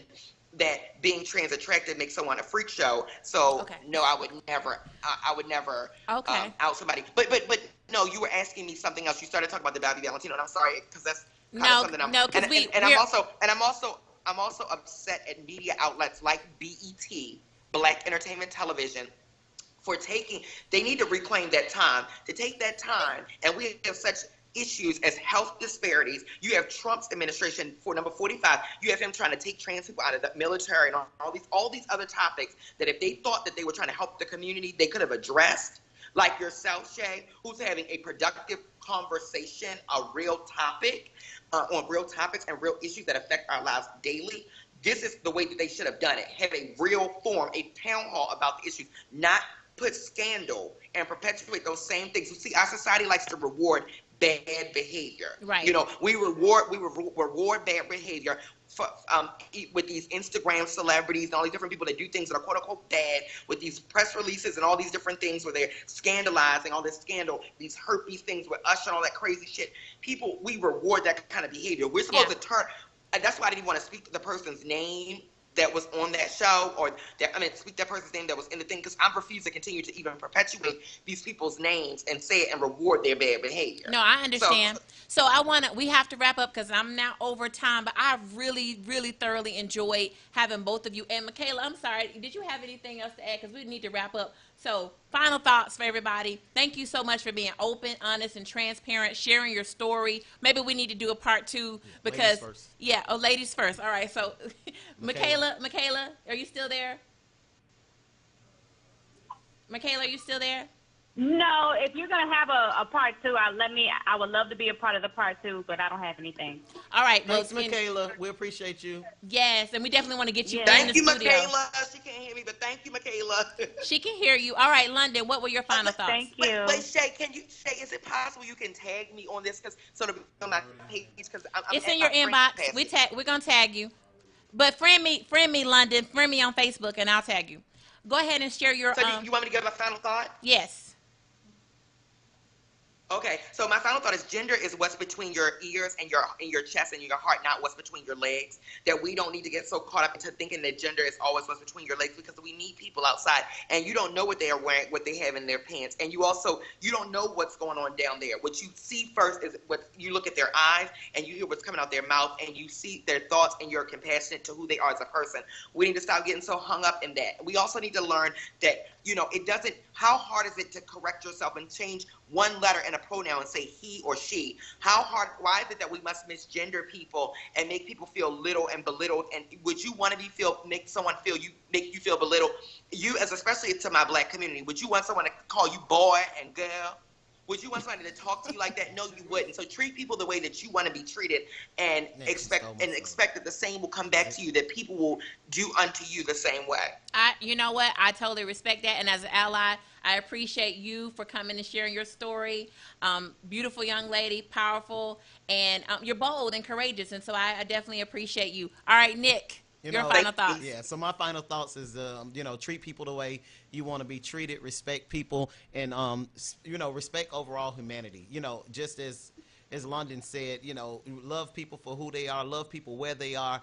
I keep going over this respect factor over and over because respect is really huge. Communicate. Take some time to know who people are. Not every situation or every encounter is going to turn into love. Sometimes it turns into friendship. Sometimes it turns into networking. Sometimes it turns into something that you never could have imagined that has nothing to do with intimacy. Don't attach transgender people always to sex. We are not sexualized toys or a fetish. We are just human beings that are trying to navigate our life life, and we are the most courageous people on this earth because this is not something easy. We didn't just wake up one day and say this was going to be easy. We have gone through so many hills and mountains that you guys would not even believe that some people would never even have been able to make it through. We have people that are committing suicide, transgender people committing suicide simply because they're not accepted. Family, take time to listen, even if you don't agree. Listen to your children. Listen to your cousins. Listen to the people that are in your family. To Carl Brown, I know you out there listening. Carl, big ups to you, man. You are a stellar heterosexual cis guy, man. I have so much love and respect for you, raising your transgender 13-year-old child in the way that she wants to be treated. I wish that other parents would do the same thing and just listen to these kids. So they don't commit suicide.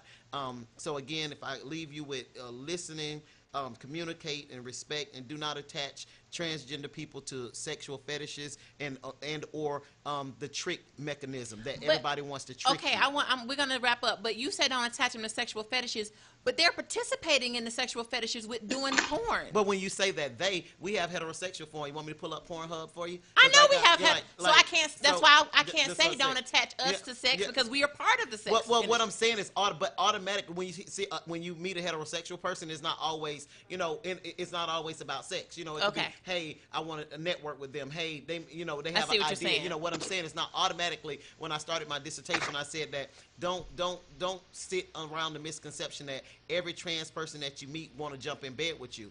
I might just want to have a good conversation with you. I just want to take you out. We might want to just hang out. Become buddies.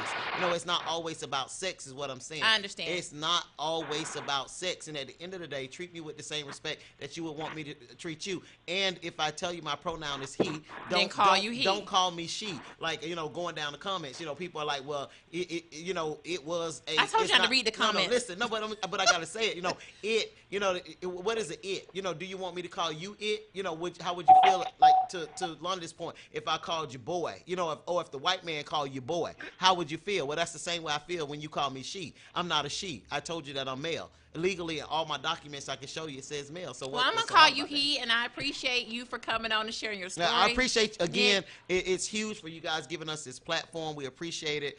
Big ups to you, Shay. You are an amazing woman. Thank you, guys. Thank you. We appreciate it. Well, I appreciate y'all. We'll probably come back and do a part 2 because I feel like we got rushed and we didn't get it all in. But we have lots of questions, and I want to thank you for your time. Tune in to Conversations with Cupid next Thursday, and we'll come up with something better next week. But thank y'all so much for your bravery and your courage. Thank you. Smooches. Thank you. Thank you. Tag me. Make sure you tag me. See you later, London. See, good night. See you. Make sure you send me a request. Send me a message too. All right, baby. I will. All right.